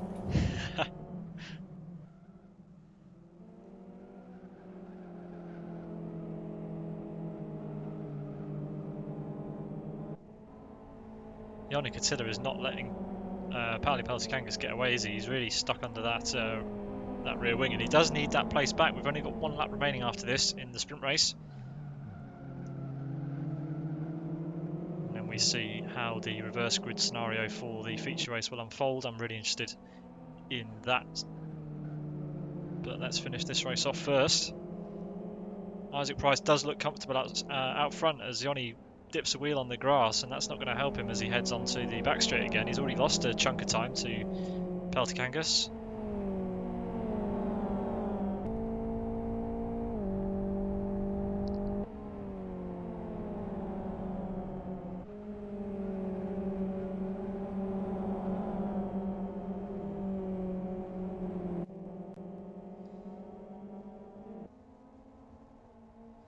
But knowing where the strengths and weaknesses of the cars around you during this sprint race will give you some idea of what to expect in the feature race. I reckon that the tyres are definitely going to come into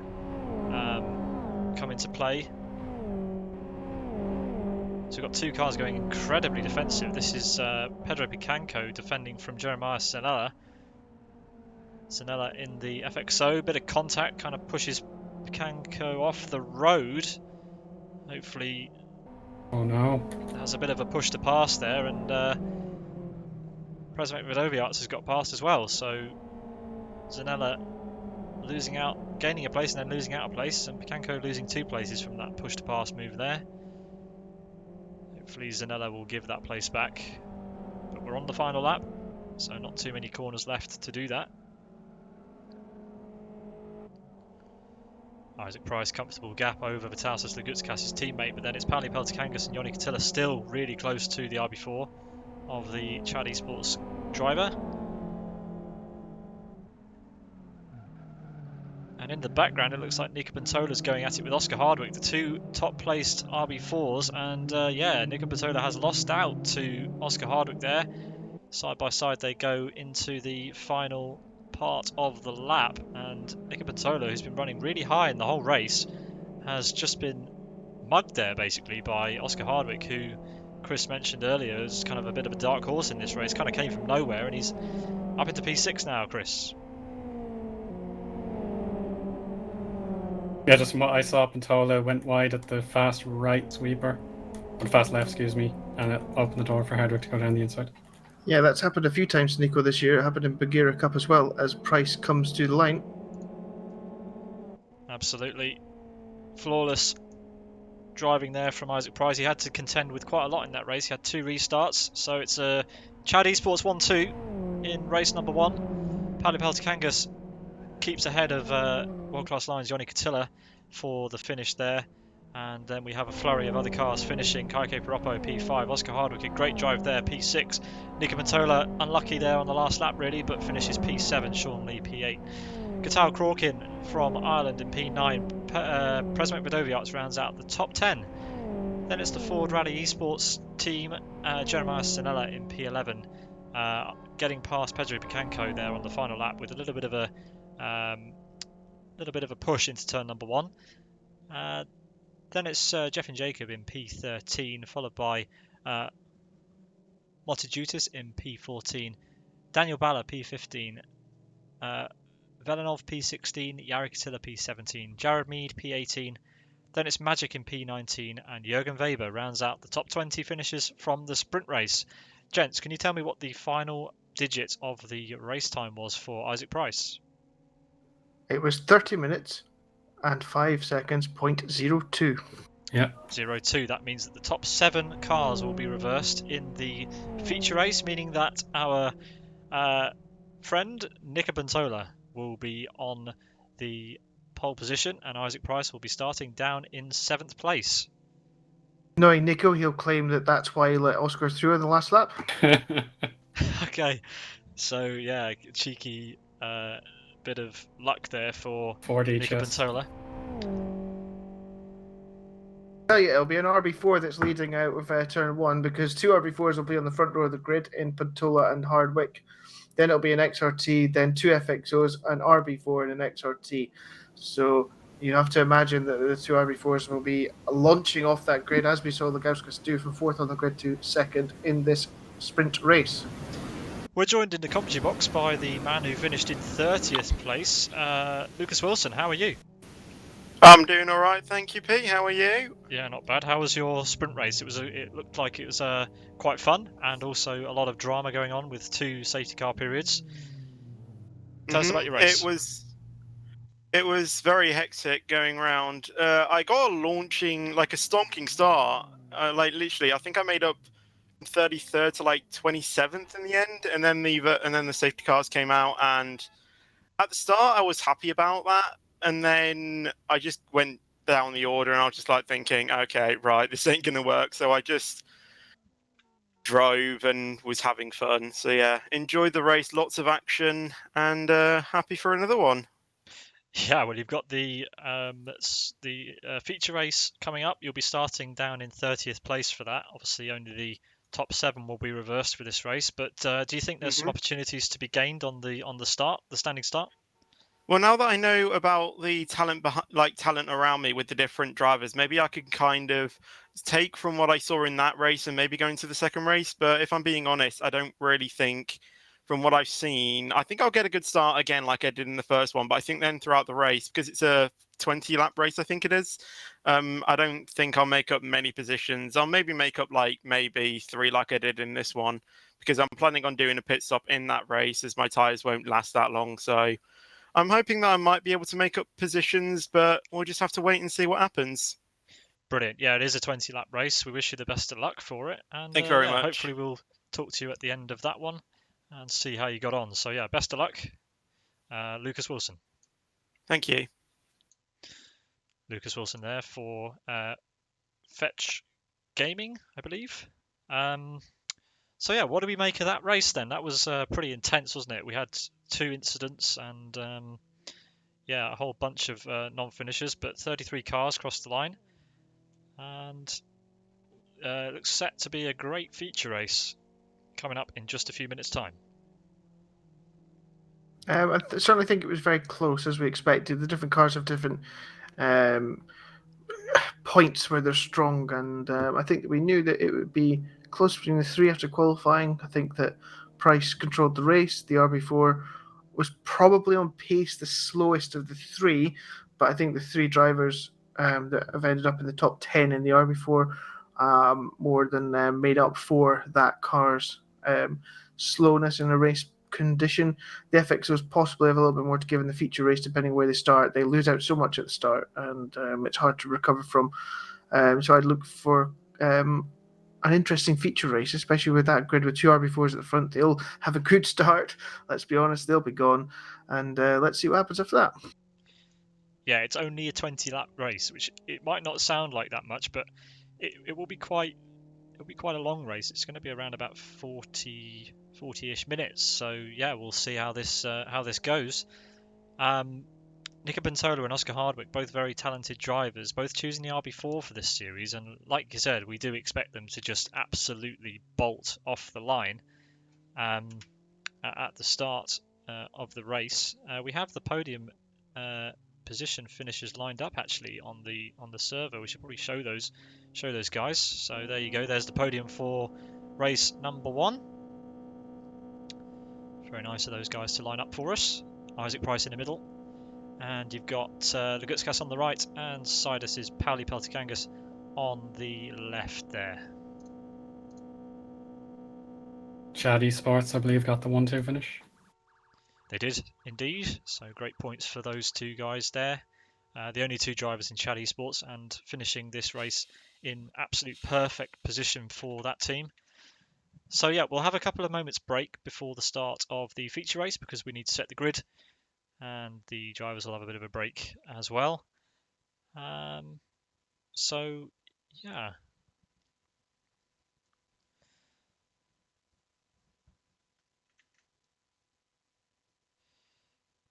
Should be an absolutely fascinating race, and we will bring the stream back just as soon as we are ready to go for this one. So don't go anywhere. Stick around, and yeah, we'll be back in a couple of moments.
Hello and welcome back to round number 1 of NDR's TBO Challenge 2020.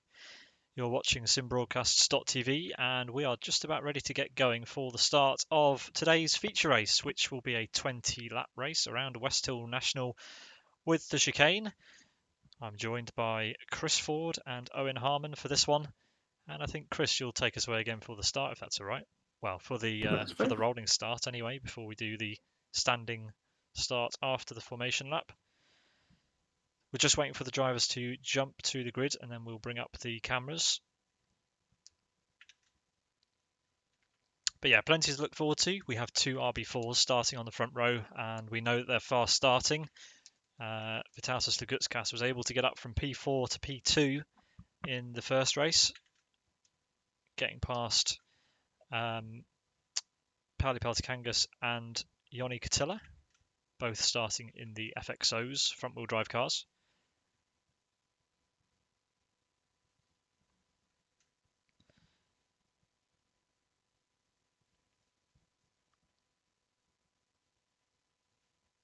I wonder, again, we have low wind, of course, Pete, so I wonder if that will affect things and change things, if it's slightly stronger and blowing in a different way.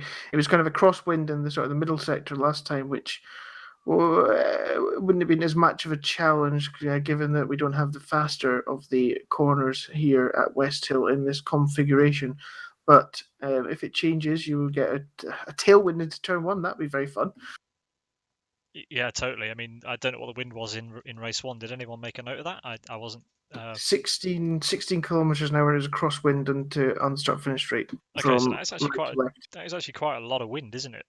So yeah. Anyway, let's watch this formation lap and see how the drivers cope with it.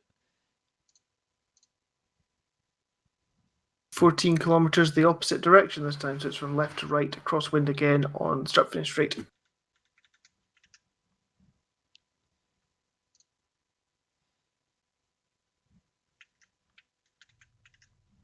So a reminder that this is not the real start. This is just the rolling warm-up lap. We have Nico Pantola on pole position with Oscar Hardwick in P2.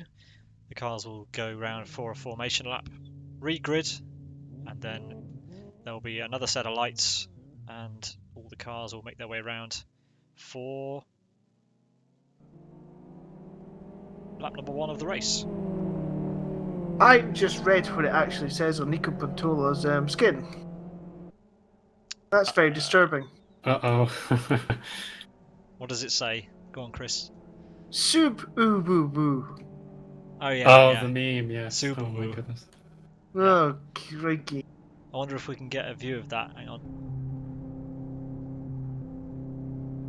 Yeah, there you go.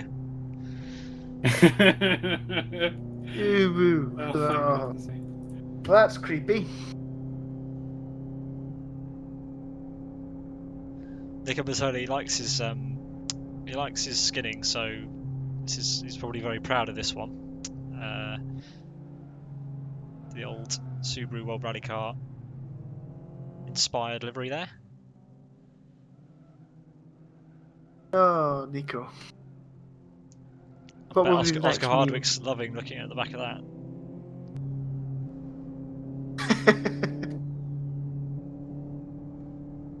Look at Nico's number plate.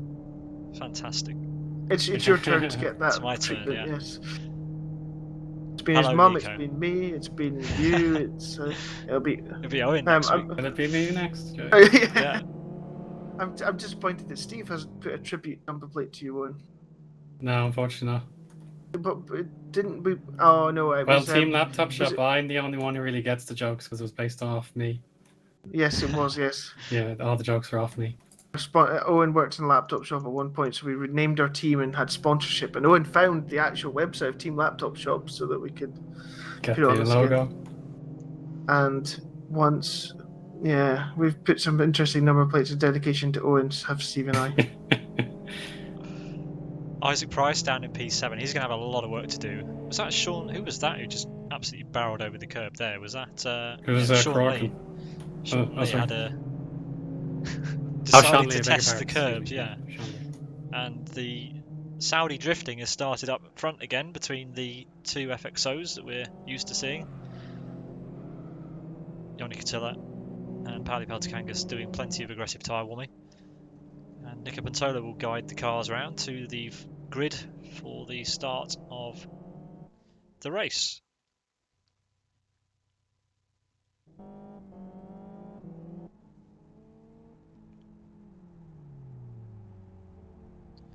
Crooking getting very close to Jonathan Palmer, one of the course cars there, but I'm sure he won't mind. Deco likes it when they come that close, I'm sure.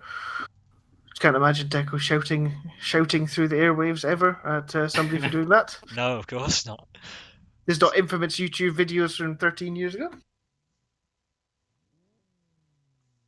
Got cars lining up in the background, everyone trying to make their way to their grid spot. Hopefully everybody finds it okay.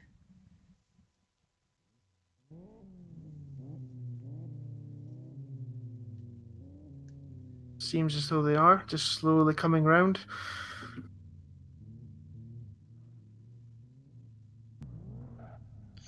Looks like the final two cars up. are making their way into position. We've got people changing sides at the back. Oh my goodness, yeah. And that's a Sidus car reversing into position. It's always good to see. Everyone just shuffling their way into position. Are they going to be given the grid flag? Okay, here we go then, and the light is up, ready to go. A jump start is being issued against people. I don't think it's quite that. Red light is on. Pantola and Hardwick, it's like 2010 all over again on the front row, and the RB4s charge off, and immediately Laguskas comes through the middle and up into fourth position ahead of Eoin Katia, and he's all over the back of Piroppo. Hardwick has actually got a fantastic start between two RB4s. Hardwick is going to lead into turn number 1, and there's 3 breaths into turn number 1 and slightly further back, but it's Hardwick from Pantola, from Piroppo, from Laguskas, from Price is very bad.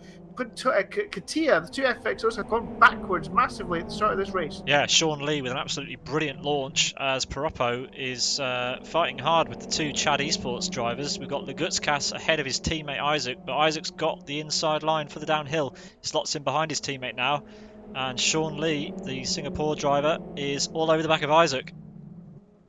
He's opened the door though, and that looks like Pally Peltikangas might try to get round. They're going to be side by side through this double right-hander. There's a small bit of contact. But so far so good for Oscar Hardwick. What a start from him. He's ahead of Nico Pantola, which is where he finished the last race. So you'd expect him to be able to open that gap a little bit more. Yes, Oscar qualified about 16th on the grid, didn't he, in the actual qualifying session? So from 16th to 1st for Oscar Hardwick. Yeah, excellent stuff. We got Vitalis Lagutskas now really looking over the all around Kaike Propo's XRT there, trying to find a way past. We know that the RB4 is great out of the last corner, so let's see if he can get close enough to do anything about that. I think Isaac's going to be under pressure from Pally Peltikangas at some point pretty soon, unless he can get past his teammate, as Sean Lee goes defensive from Eoin Katia. So Sean Lee's lost out a place on this lap somewhere to the Sidus driver ahead of him.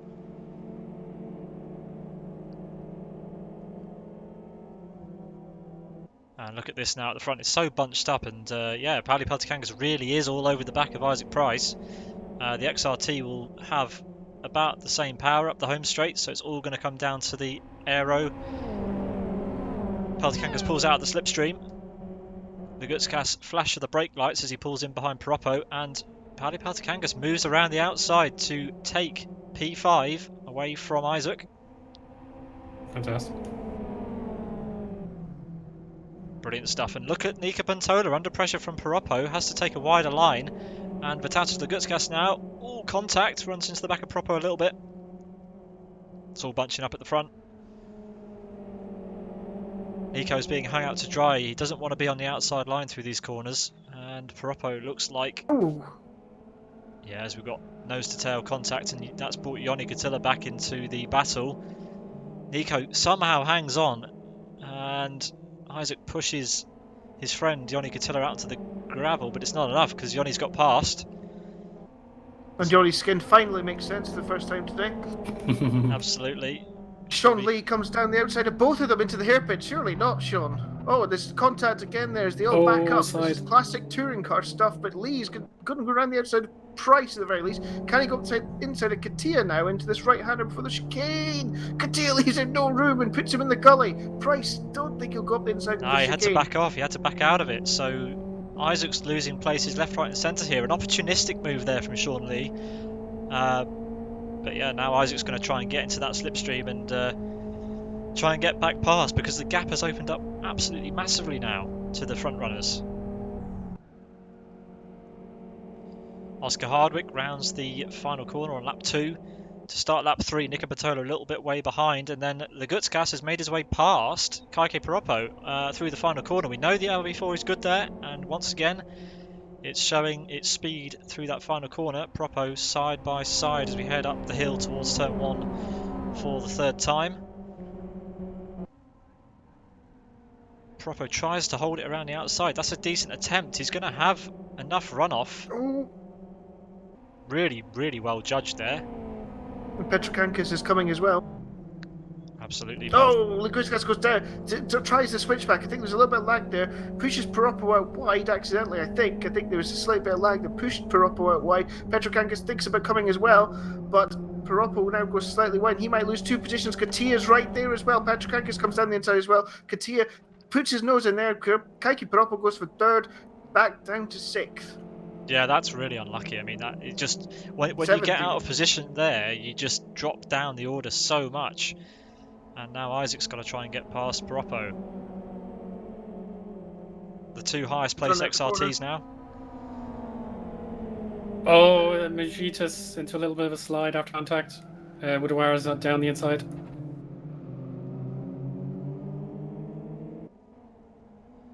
Yeah, so 3 RB4s at the top of the race now. How often do we see this? 3 RB4s at the front. Absolutely awesome stuff. I just want to do a tribute to our friend Dom Engel by talking about adenoids and RB4s from back in the day. Oh, an RB4. Feels so that's appropriate. I know Dom will be watching. I know he's so yeah, hello Dom, and RB4s just for you. Showing your age a bit there, Chris. Paddy Peltikanga's having a sniff around the inside of Nico Bertola, and I think he's made it stick. Whether Nico can get a move on the home straight, but Nico from pole down to 4th now, and could be under pressure from Yoni Katila on this lap. But he's trying to get back past Peltikangas up the home straight. We've seen Piroppo do this move around the outside. I wonder if Nico's going to have a go. A little bit less commitment on the brakes, but still side by side through turn 1. So difficult to go side by side there. But these two showing their skill. I've got to say, for a touring car style race, the respect that's been shown across the field has been remarkable today. Again, it would be very easy for Peltikangas to run into Patola. No, it would have been. It would have been easy for him to run into Patola, but no, left him fair enough room, especially with his big box of an FXO with a front wheel drive. But no, he managed to respect Patola was there, and they both came out the corner side by side and clean. Isaac Price has made his way past Piroppo now, and he gets to look at that wonderful bumper sticker on the bottom right of Katila's car. So when Isaac closes up, you'll be able to get a look at that as well, dear viewer. I get the feeling that's been taken from a certain Discord server where that picture is the home picture. Peltikangas and Yoni trying to get around Nico. Nico's not having a great race, is he? He's really dropping like a stone at this point. Yoni's going to try and get around into the bridge section, and he does. Touching the gully there for Pantola. I think he's just if you lose momentum in any car, and especially in a car like the RB4, you struggle to get it back, and I think he was pushed wide by Laguskas when Laguskas came through, and that's just basically it's lost him his rhythm at the moment, and now he's just being swallowed up by the cars that were just slightly quicker in race 1. Yeah, without wanting to jinx anything, we still have 37 cars in this race, which is absolutely superb considering it's a touring car race. So well done to everybody so far for keeping it clean, keeping it on the road, and providing us with this awesome spectacle. You've just Paolo has rolled at the chicane. You've just commentator cursed it. There's Pete. Paolo was last. I have no words. That car is far enough off the racing line that I'd be surprised if we get a safety car. But let's wait and see as Lagutska sets the fastest lap, and it seems like everyone's backing off. So has a safety car been called? Safety car has been called. Just as you were Ah, my saying, goodness me. just as you were saying that, I strolled to the back of the field to see what's happening there, just in time to see Paolo hit the curb, fly through the air, end on his roof. He almost managed to catch it back over, but then I think he must have realised that Pete Butcher was commentating and saying nothing has happened and everybody's still in the race, so he gave up. Yeah. And decided that there would be a retirement just to make Pete look I'm silly. sorry. I'm so sorry. Stuart Baker, our pace car driver, is out for the third time in this race, in this meeting, should I say? Oscar Hardwick will be the car that he picks up, and I don't know, what will Oscar be thinking? He's got Vitautas Lagutskas behind him. These guys, is it race to the line? It can't be race to the line, is it? It's not race to the NDR? line. As soon as the safety car's called, you have to fall into position, and everyone did. They were already braking and slowing down into turn number 2. Vitautas was dragging his brakes in there. Yeah, Oscar's pace here is quite quick, so the pace car is going to have to bunch everyone up a little bit. We've still got quite a void between Sean Lee and Katao Crawkin from P8 to P9, so that gap's going to need to come down. I feel for Oscar because he had pulled out the gap there, and it was quite clearly him having the pace advantage while everybody was pushing and brawling with each other, and now unfortunately he now gets a rear view mirror of RB4 and FX. So, but let's see what his pace is like after the restart, how difficult he will be to pass. I expect he will be very difficult to pass. My memories of Oscar Hardwick are he would never ever let you go without a fight or some contact. So let's see what he's like into turn number 1 with these guys coming up behind him. Yeah, and I've gone on board with Nika Pantola here because I'm pretty sure he's not enjoying seeing this FXO waving around in front of him. But yeah, again with the wild tyre warming strategies by Yoni Katila for World Class Lines. Safety car in this lap, safety car in this lap. Safety car will be in this lap again, so Oscar Hardwick, how will he approach this restart? Will he do as Isaac Price did and go in the middle of the final corner, or will he go earlier, or will he go later? Let's find out. Absolutely.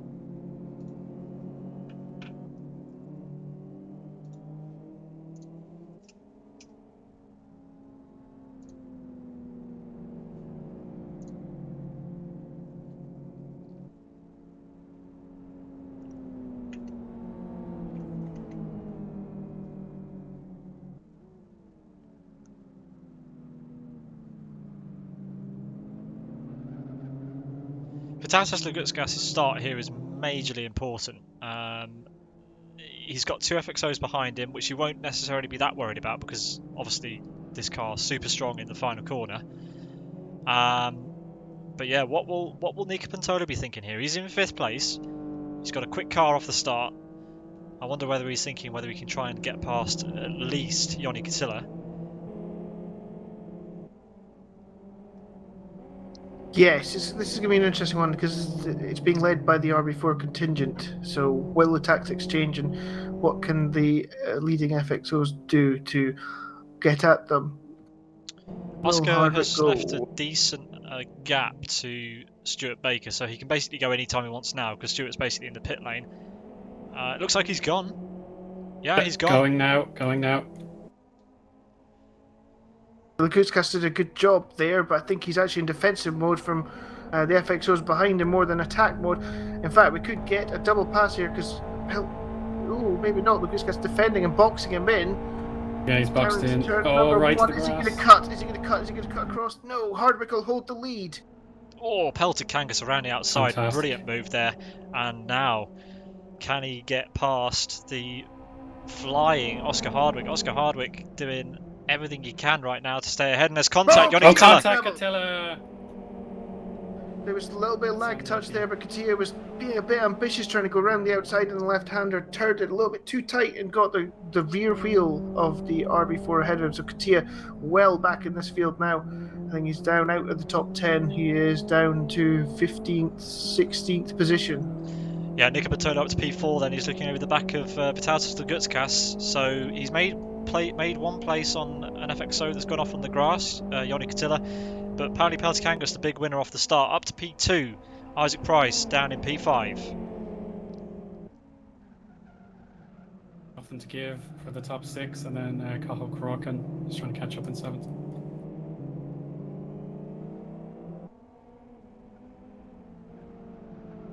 Yeah, and plenty of side-by-side action in the background as well, as we've got a whole bunch of cars trying to sort themselves out.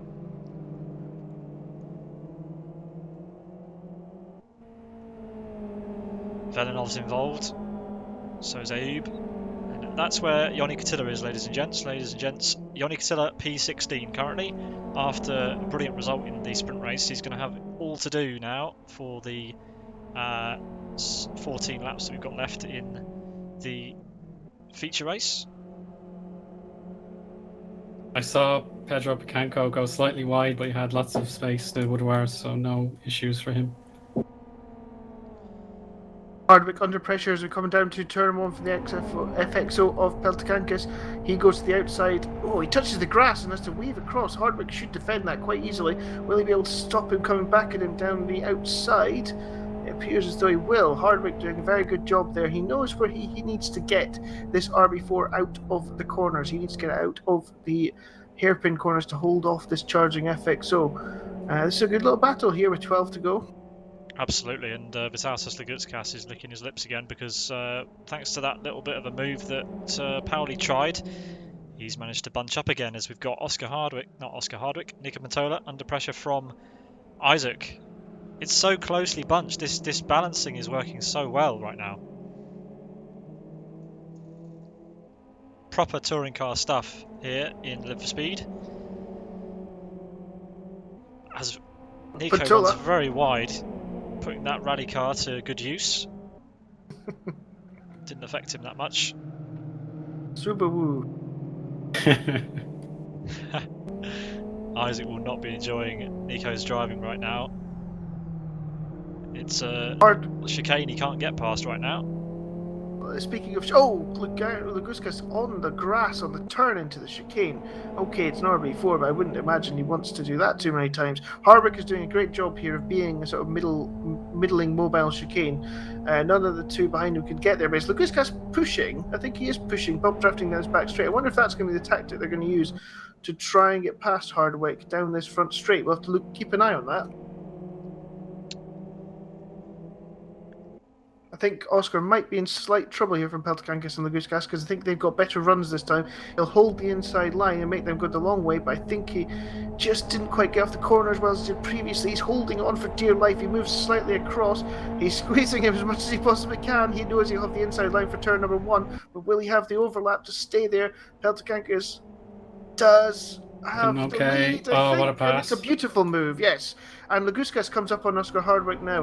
Can he go to the outside line? Hardwick thinks about going down the inside of Peltikangas again, but he can't make the move stick. He'll drift slightly wide. Laguskas goes wide and out to the corner. He has the advantage for second position. Will he be able to make the move stick down into this downhill left-hander? Yes, he will. Oscar Hardwick has held on valiantly at the... Oh, was that Isaac Price behind running wide? Yep. It is, and Isaac Price is up to 4th position as well then, past Nico Bertolo. So he's now on the back of Hardwick.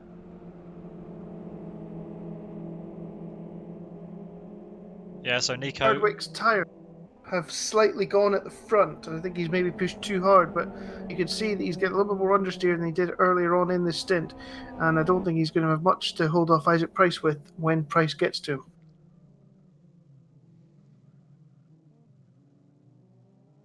I didn't expect it to be there, though. Crikey, Isaac Price under the braking is absolutely making up so much ground on the three in front of him. Yeah, whoever dreamed up this format was a genius because this is absolutely insane racing. I'm loving what we're watching here, and with almost half the race gone, there's nothing to choose between the top of this field. It's anyone's game right now. Pauli Peltikangas obviously with a great little bit of a gap over Vitals's Gutskas, but we know how quickly it can change.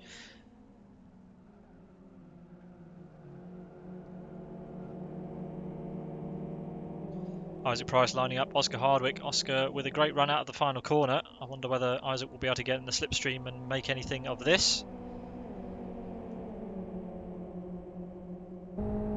Looks like he's going to move to the inside for turn number 1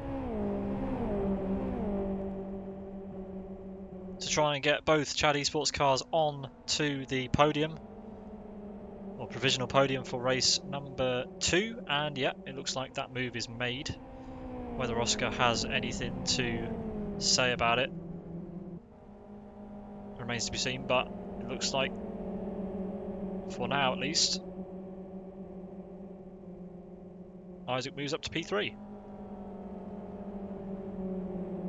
Yes, I think that Oscar now that he's in position still to get a really good haul of points for his championship, and I think there are tracks coming up that should suit the RB4 slightly more than this. As I say, his tyres seem quite hot at the front at the moment. It seems so the balancing Got a is spin. slightly all over the place. Sorry to Oh, it's interrupt. Cathal Crorkin side by side with Jeremiah Sanella. As we've got more cars, and that's a bit of a that was an accident waiting to happen. Slower Oh, car. another spinner. Yeah, another one of the Ford Rally Esports team.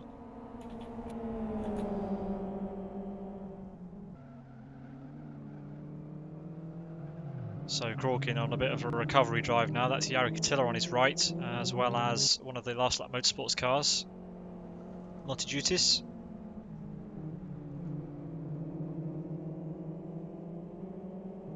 Tiller around the outside.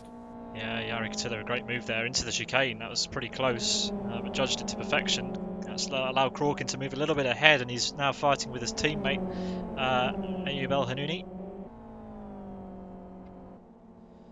Meanwhile, Peltikangas comes across the line to complete half distance in the feature race of round 1 of the NDR TBO Challenge. The Gutskas follows him in P2, followed by his teammate, Isaac Price.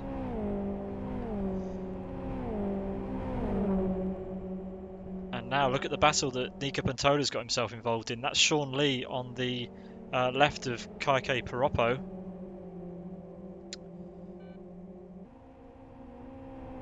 Sean Lee driving for Aerotac Newsroom Racing on the inside of Piroppo, and that's a good move actually into turn 2.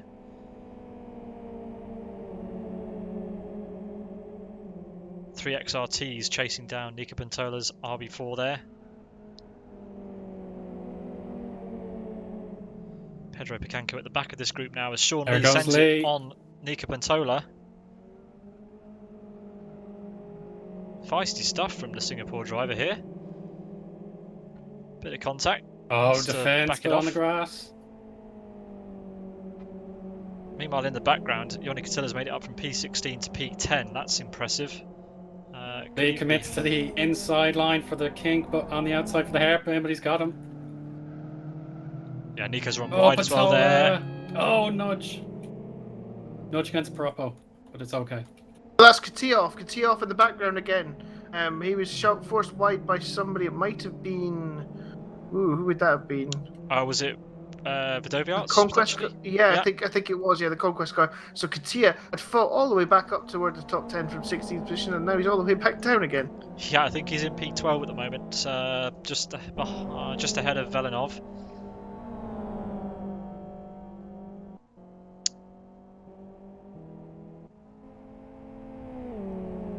I can tell you right now, there's some really unhealthy looking tyres out there at the moment.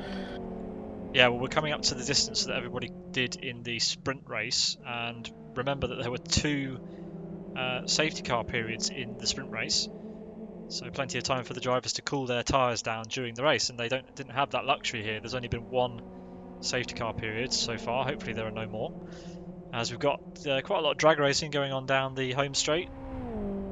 Multijutis pulling out on Jari Katila, and Michael Malik side by side with Jeff and Jacob. And both drivers make a place.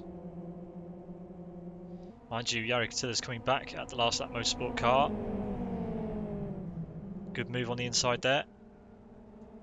Compromises his line slightly, and that's going to leave them side by side, and Michael Malik's going to consider a 3 wide into the next corner. Thinks better of it.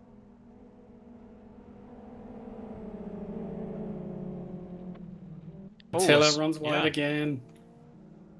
Yeah, he's going to lose a whole bunch of places. It's not a good day to be a His Catilla. tyre. Even Johnny's tyres have gone now as well in that FXO, so that's why Johnny Katia's really struggling rather than Yari. They're both struggling. Obviously, they must have the same setup because their front right tyres are both burned in the extreme, which means that they will be understeering more than they already were with the FXO.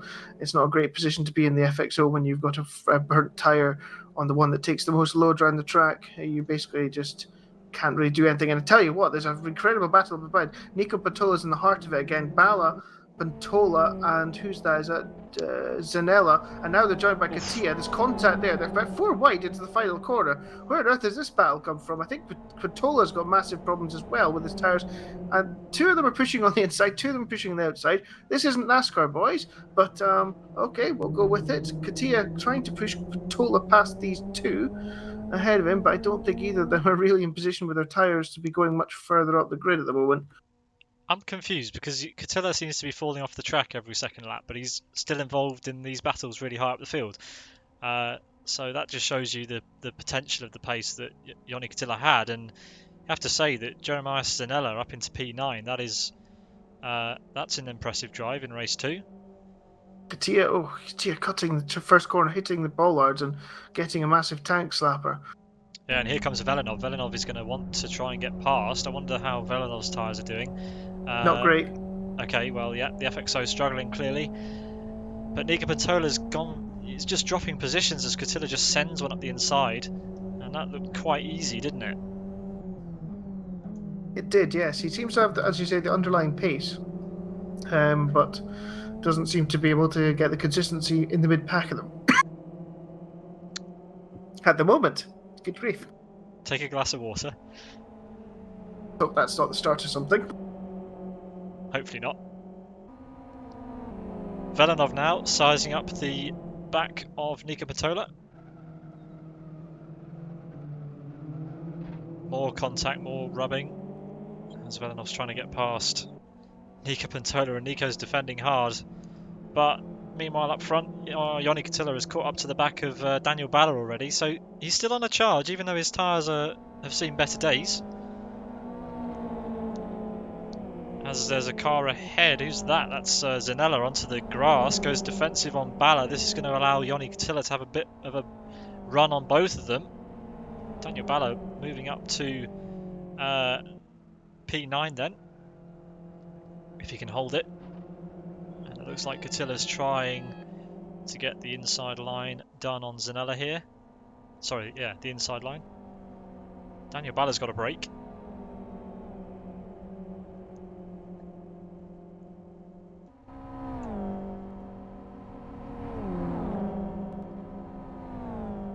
Cristobal Gonzalez has a double drive-through penalty. The first was for chat in game, and then immediately he was speeding in the pit lane whilst taking his original penalty. So he's 33rd at the minute. He's surely going to be near the back now. Yeah, down in 4th place currently. 34th place, sorry. Excuse me. Hopefully no more trips down the pit lane for him after this one. But here he goes then to serve that second drive-through.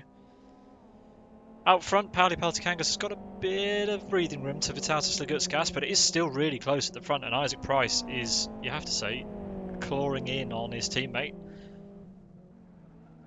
But as you can see here, we have an FXO out front, an RB4 in second place, and an XRT in P3. So if you're a fan of TBOs, this is the series for you, because each of them are as competitive as each other. And sign-ups for the TBO Challenge will resume at the end of this race. So if you didn't manage to get your sign-up in for round 1, there are 5 rounds remaining, and the end of season endurance race to look forward to. The full schedule can be found on the New Dimension Racing website at newdimensionracing.com/TBOC. All rounds broadcast live here on simbroadcasts.tv.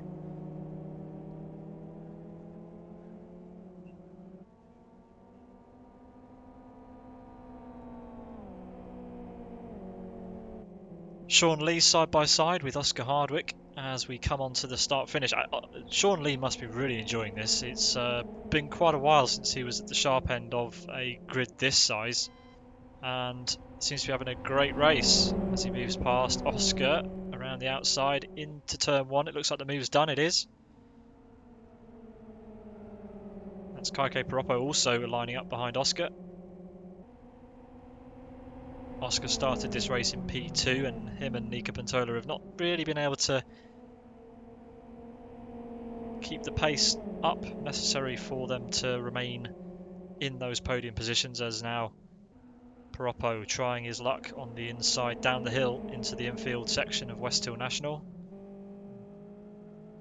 Can Oscar hold it on around the outside? He tries to stay there, but it's not going to be enough, and Piroppo promotes himself up to P5. Great stuff up and down the field here.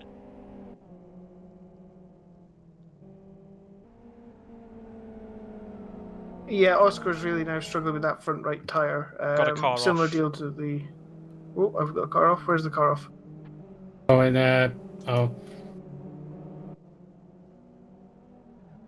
that's P29, I think. Yeah, Steve Martin currently P29. The order Okay. will work itself out, I'm sure. Yeah. And we'll be able to work out. It was one of the Ford Rally Esport teams, team cars, just ahead of Steve, I think. Could have been a lap down as well. Anyway. Yeah, it was Giorgetti. Gorsetti. Yeah. Yeah.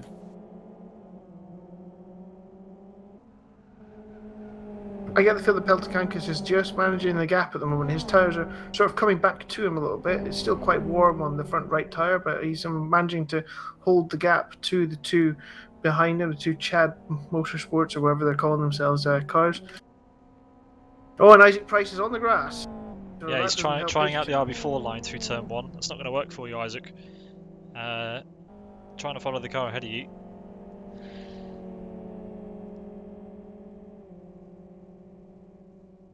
But either way, if they stay where they are, this is obviously a great result for these guys in both the teams and drivers' championship. And yeah, Sean Lee battling with Kaike Piroppo for P4 right now, and it looks like Piroppo is going to have a good go at this. He's forcing Sean off of his line, bit of contact.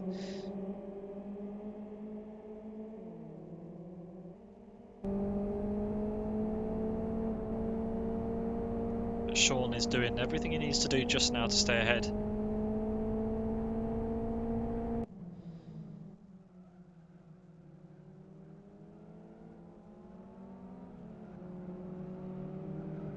Three wide now, because Hardwick's fancies a go at them both as well as these two battle. Pikanko's not far behind, so it's a four-way scrap for fourth position. Fourth, fifth, sixth, and seventh, all within around about a second of each other.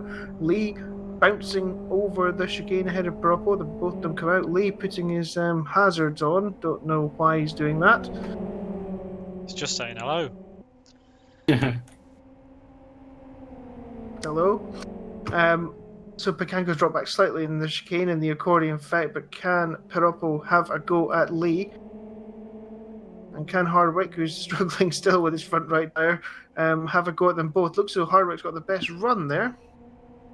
It looked like he had the best run initially, but it looks like he's dropped off slightly on the straight. The XRT does appear to have good straight line speed up the straight compared to the RB4, and the slipstream effect there for Oscar not as strong as he perhaps would have hoped.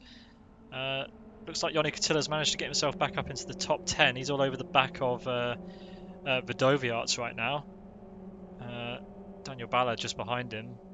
Sorry, there is quite a big gap between Eoin Katilla and the Conquest Racing car ahead of him. He was overtaking Balla. That's what you were saying as being close. Yeah, I was watching that battle because Balla is one of our top gainers in the race, starting 15th up to 10th. But Katilla made a great pass on the last lap. Balla had a go at turn 1, nearly got the slipstream, but wasn't to be. Pedro Picanco thought about having a go on Oscar Hardwick through the downhill section past split number 1 there. He was kind of alongside, he had a nose ahead, or a nose alongside, but Oscar now with the better line has pulled quite the gap. Sean Lee taking quite a alternate line into turn number 8.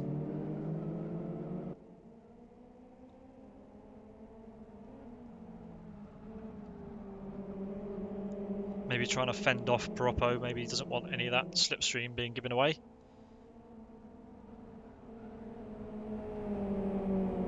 And with 4 laps remaining, this and 3 more, he doesn't want to lose any of these places that he's done so well to gain. He's in P4 right now. That's a great result if he can keep it. Pauli Peltokangas coming across start finish to complete lap 17 of the feature race here, and that gap definitely opened up. Yeah, I think he's well in control at the moment. These two behind him don't seem to be able to have the consistency or the pace to catch him. I think these 3 have been 3, along with Katia, who's had an adventurous race, that have had the pace this in both the sprint and the feature race. And it could have been basically been roll of dice on which one would win. It's going to be an FXO. It looks as though it's going to take the feature race, though.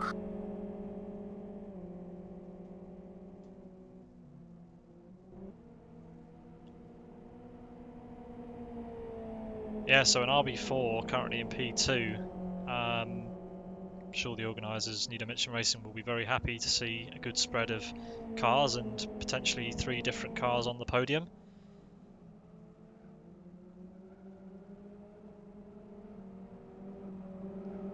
As Pikanko's lost out to Vidoviarts then.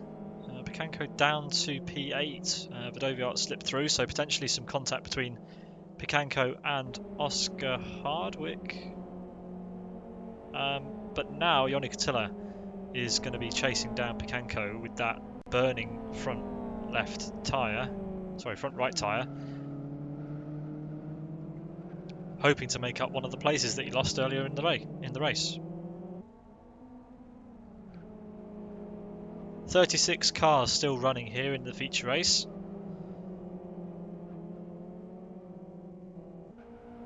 Last time I said that, João Paulo rolled it in the corner that Eoin Katila's just driven through.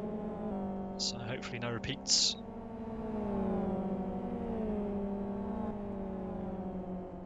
Pikanko gains a lot of speed in the straight, so he should be able to pick his line. I wasn't going to mention that this time, Pete. Yeah, Pikanko goes very wide the there. commentator here. That's a big drift. Oh dear.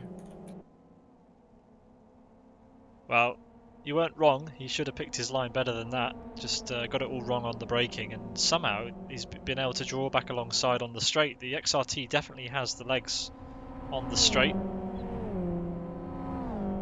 Eoin Katila won't have the opportunity to move around the outside. Yeah, well defended there from Pedro Pikanko. Price has caught up to his teammate for the battle for second position now, so that looks as though it could be a scrap on the final lap. We all know what happened in 2011 ties it Price into turn number 1 when he was battling a teammate. For those of you who don't, they crashed while leading the race. Yeah, Isaac Price and Simon Cattell. Turn 1 in the FO8 at Westhill, and looks like Lagutskast has let him through. There's a disconnection. Not sure what happened there. No, Lagutskast looks like just gave him the place, or maybe some hardware problem. Not sure what's gone on there. We have had someone else leave the race, it looks like. But yeah, Lagutskast, very strange, down to P3. He's in neutral. Maybe he's out of fuel? Yeah, petrol perhaps. Well, that's a terrible miscalculation, considering we've had a... Maybe he's trying to just coast it round to... He's out of fuel. Vitasis Lagutskast is out of fuel. Lee's gonna gobble him up here. Absolutely. That's race over then for Lagutskast. He's going to drop down the order like a stone. I'll be surprised if he's going to make it round. And we believe that Isaac Price is out of fuel as well. Isaac Price is... No, he's okay for now, but... Well, he's going on to the final lap. He'll have to hope that he's got enough fuel. We thought for a moment there that Isaac might also be low on fuel. But yeah, Lagutskast then. He's going to have to crawl it into the pit lane. That's a terrible bit of luck there. Possibly bad planning at the beginning of the race. As he rolls it into the first pit box. Almost overshot it. Yeah, bit Yeah, of a that's splash and just a dash there. liquid petrol. But that seals it then. Pauli Peltikangas has got just a couple of corners left to go to seal the win. And yeah, all the hopes of having an RB4 on the podium seem to be up in smoke. We've got an FXO leading the way, followed by Isaac Price in an XRT. And Sean Lee has inherited third place. I'm sure Sean Lee will be the most thrilled of the three drivers on the podium to get P3 here in the feature race of the inaugural round of the TBO Challenge. Will be great for Sean Lee. Not sure what he expected. Hopefully we can get an interview with him afterwards. But yeah, he still has to guide that car around a couple more corners. Pauli Peltikangas safely through the final chicane. And he makes his way up to the final corner.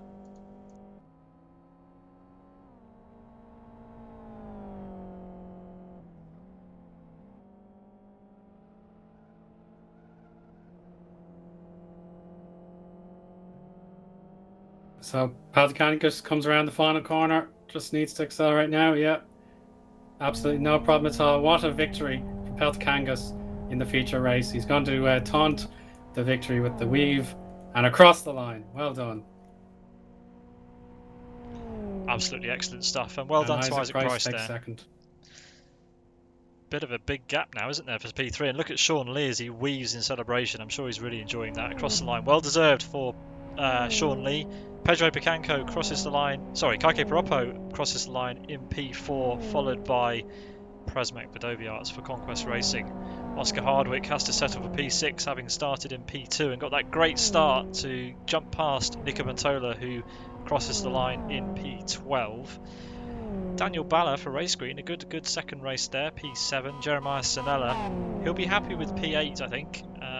Eoin Catilla won't be happy with P9 after the sprint and the start of the feature race that he got. Katao Crawkin, P10. Ayub El Hanouni, P11. Then it's Nico Mantola, as we saw, in P12. Last Lap Motorsports, Metajutis in P13. Velanov, P14. Andre Araujo, P15. Michael Malek, P16. David Godge for TRR, P17. Then it's Gabor for P18. Vitasis Lagutskas, after running out of fuel on the penultimate lap, managed to get a top 20.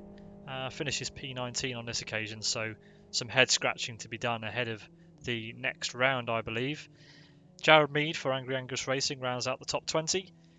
Then it's Giorgetti, who we saw having a few excursions off onto the grass in the middle sector. He finishes in P21, the Ford Rally Esports team.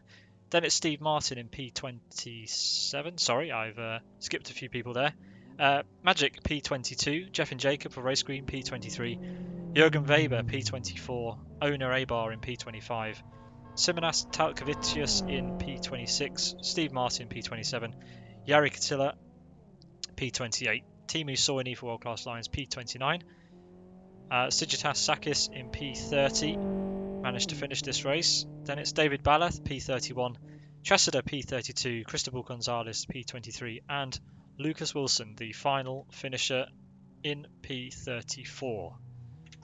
As you can see, the podium finishers are making their way around to the start-finish line. Pauli Peltikangas for Silas in the centre of your screen.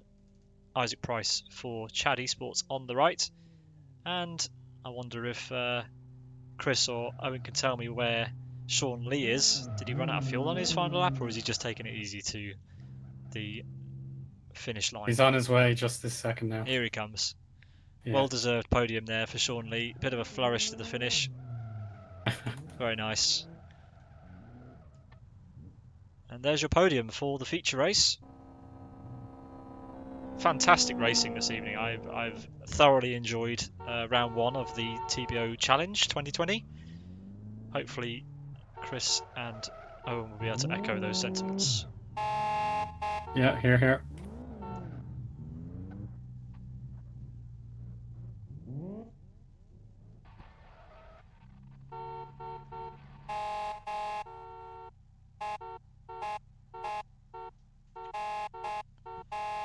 Hopefully we'll be able to grab one or two drivers from the race for a bit of a chat. We did mention that we were going to have an interview with Lucas Wilson, actually, who finished the previous race in P30. Where did he finish in this race? He finished down in 34th, so I'm 34th, not yeah. sure whether we'll be particularly happy. But yeah, Lucas, not the race that you wanted, down in P34 there, having finished the previous race in P30. Tell us about your race 2.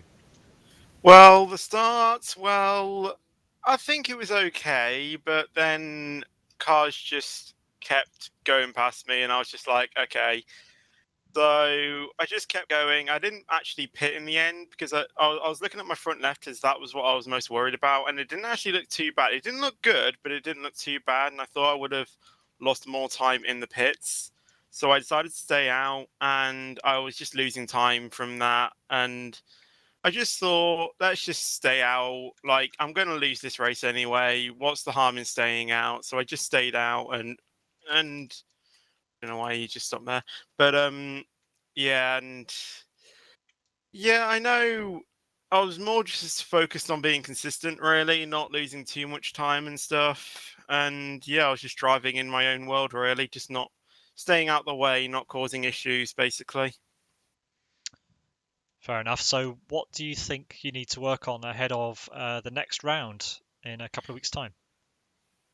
Mainly, I think I need to do a bit more practice on trying to know where I need to place my car. Mainly look at setups as well. I think that could be another thing I could look into.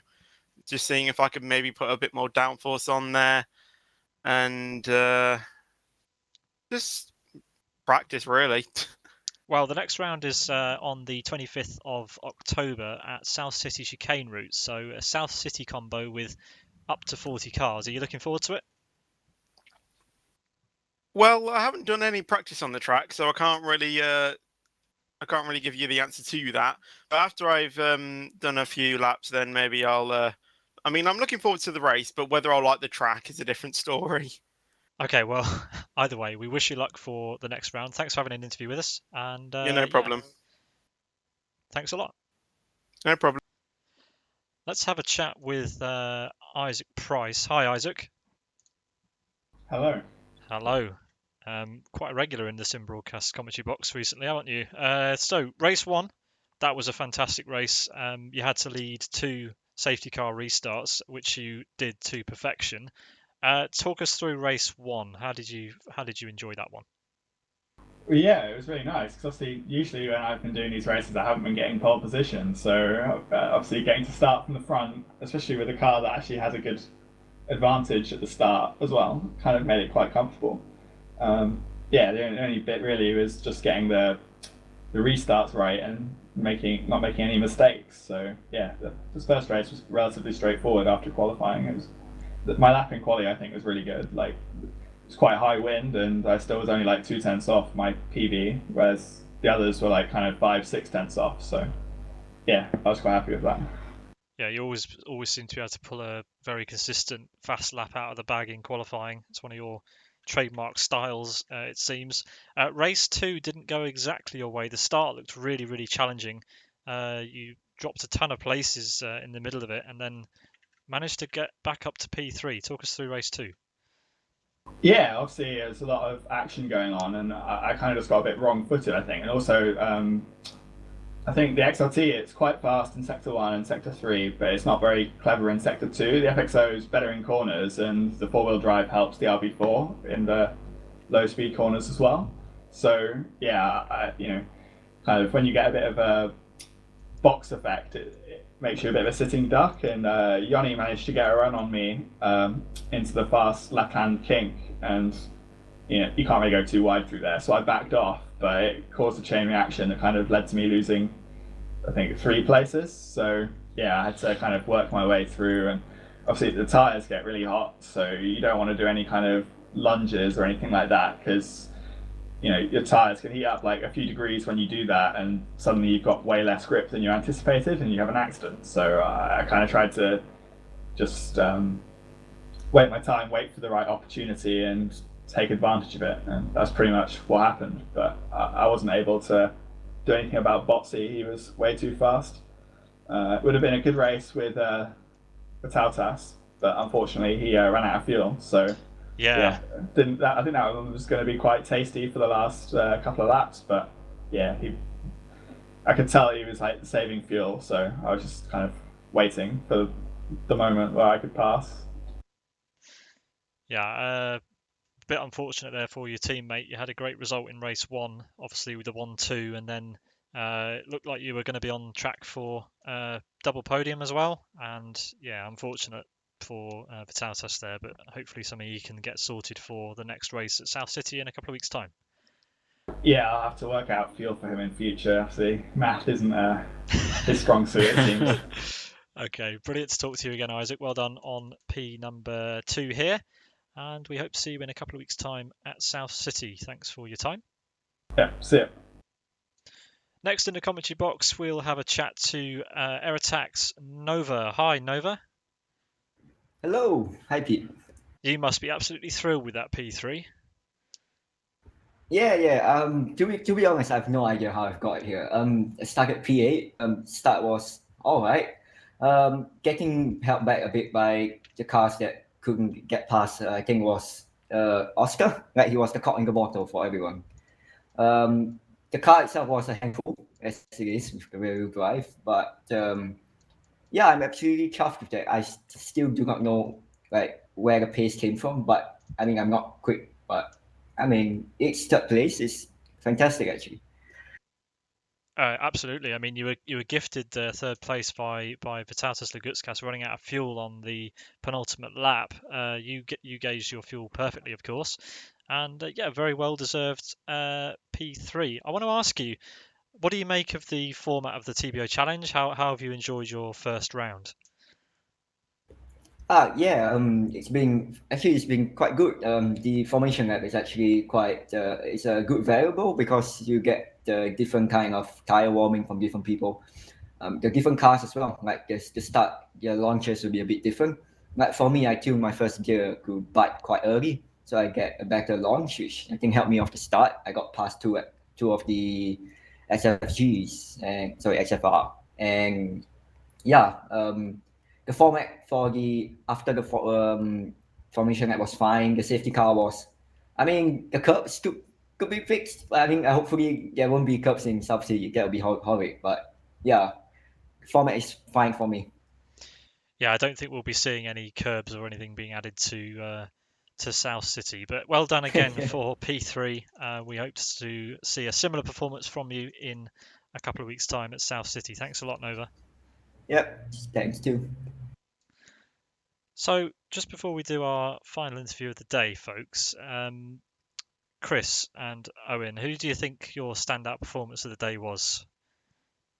I'd have to go with Sean, to be honest, for that P3, to be honest. I think the guys at the top are a bit ahead in pace, but I mean, he had to come from a decently lower grid position. Same with Oscar Hardwick in the first race.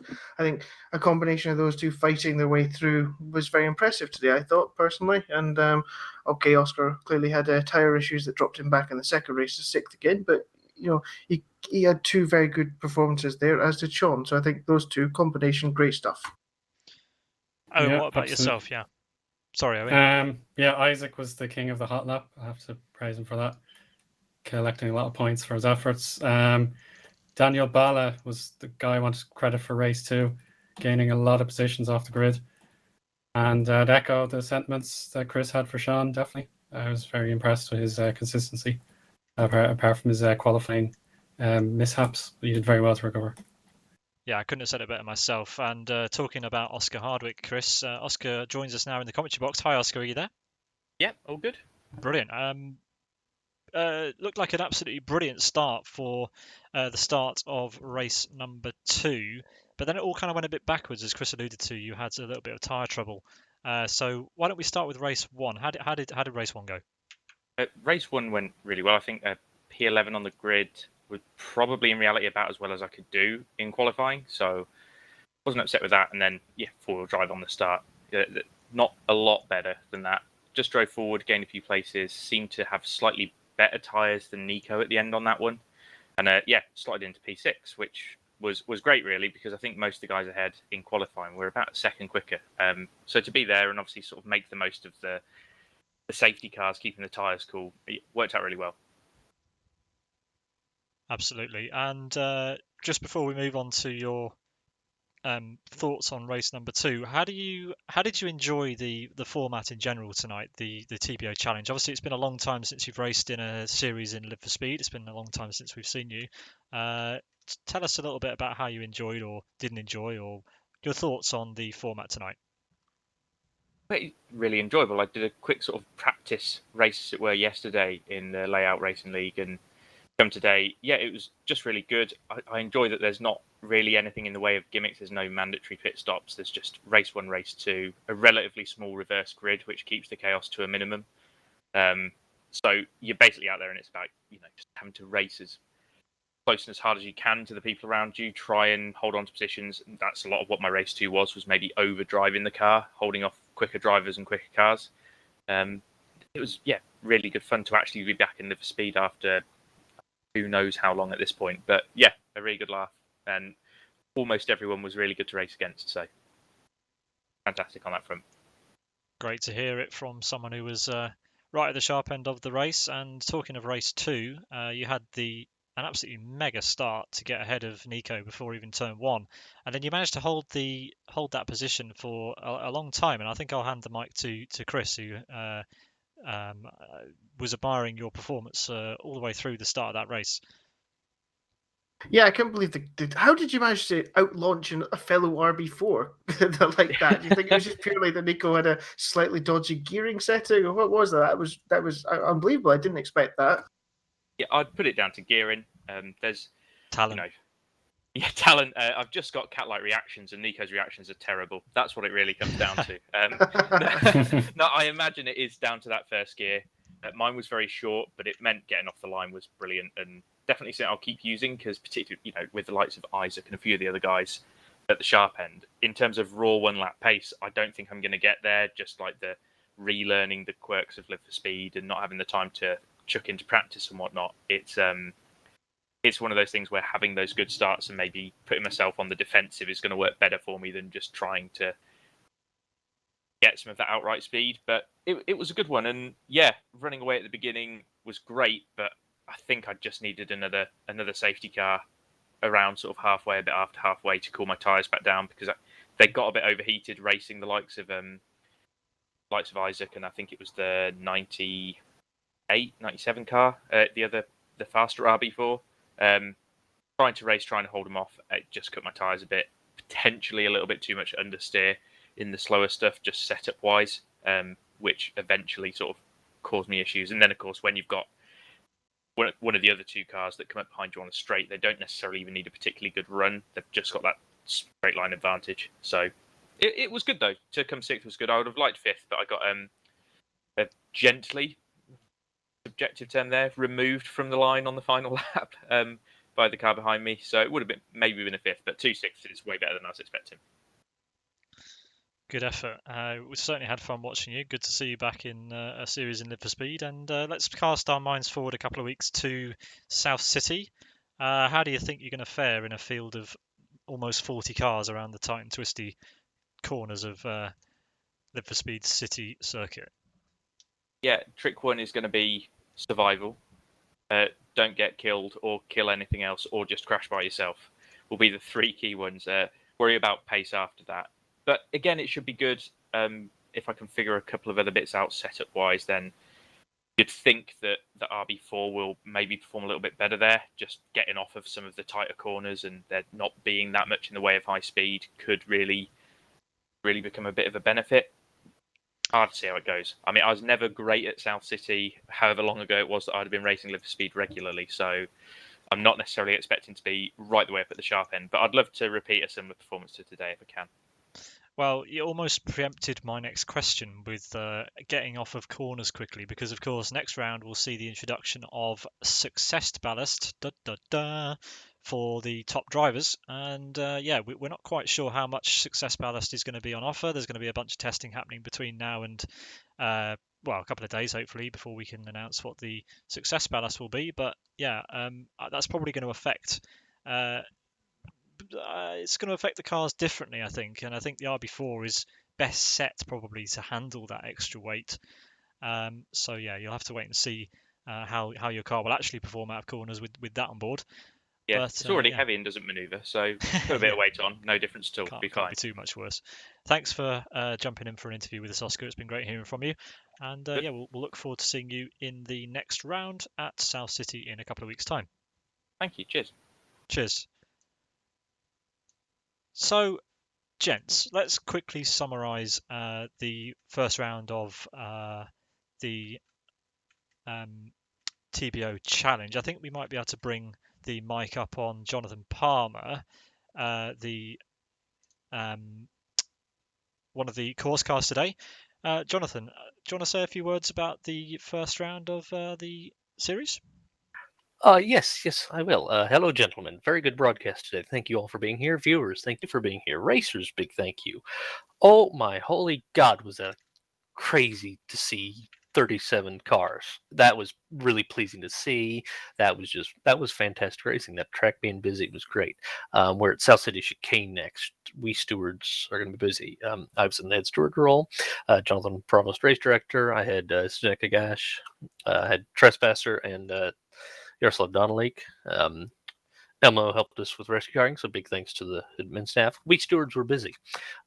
Most everything was just kind of touring car style contact. There were a few things that were a little too much nerfing that we gave the warnings for, but nothing that we had observed during the race rose to the level of a drive-through for driving standards.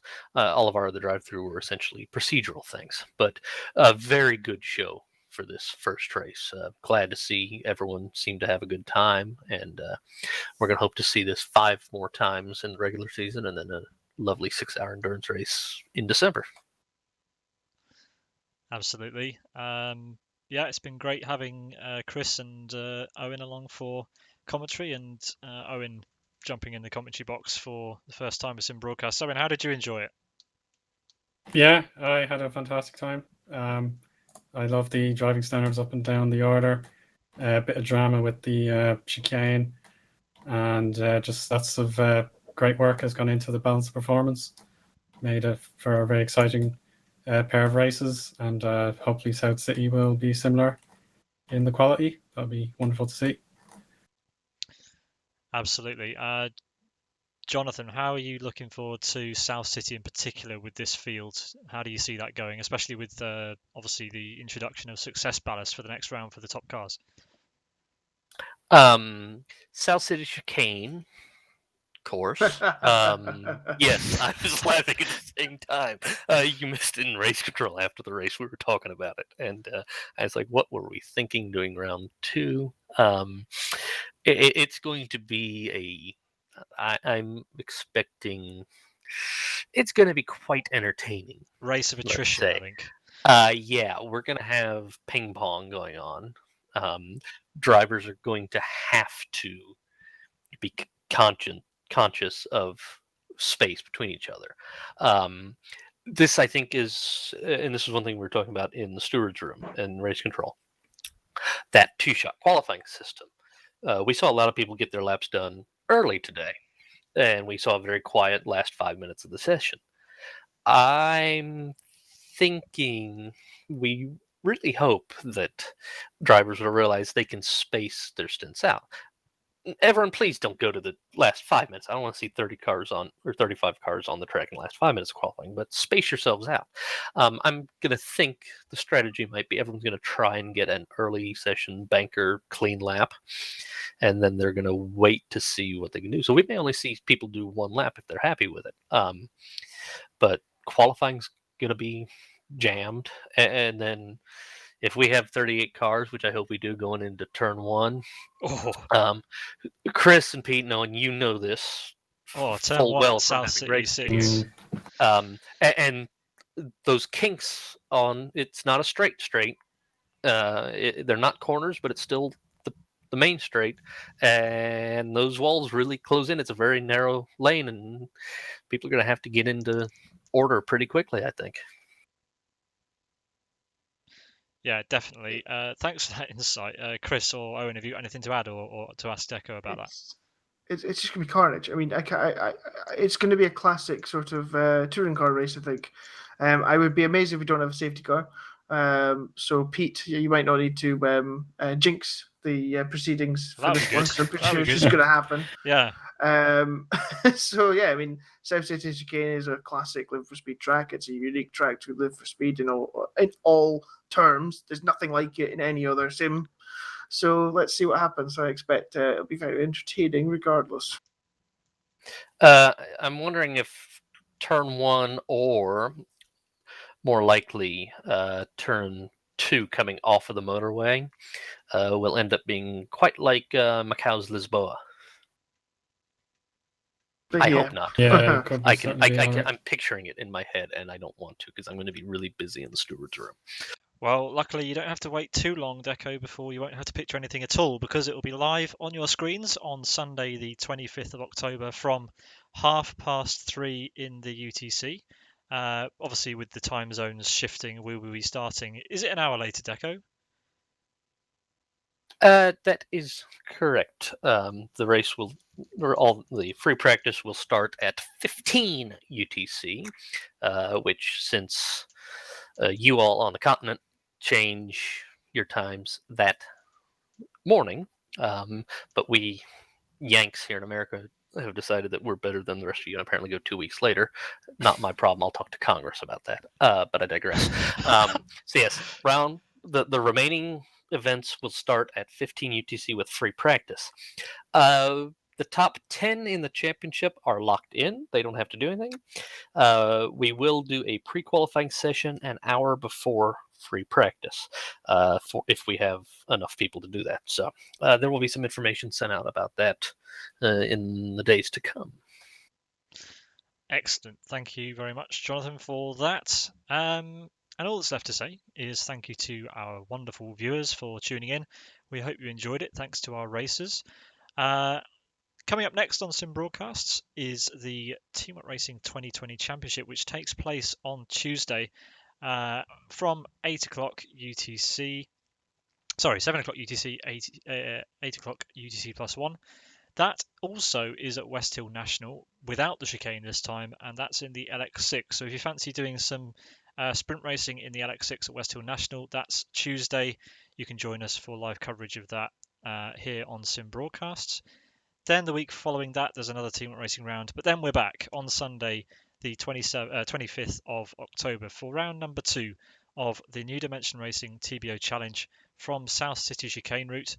Definitely not going to be one to miss. I think everybody here is licking their lips in anticipation for that one, most certainly. And I just want to say a big thank you to the crew here tonight: Chris Ford, Eoin Harman, Jonathan Palmer, Elmo.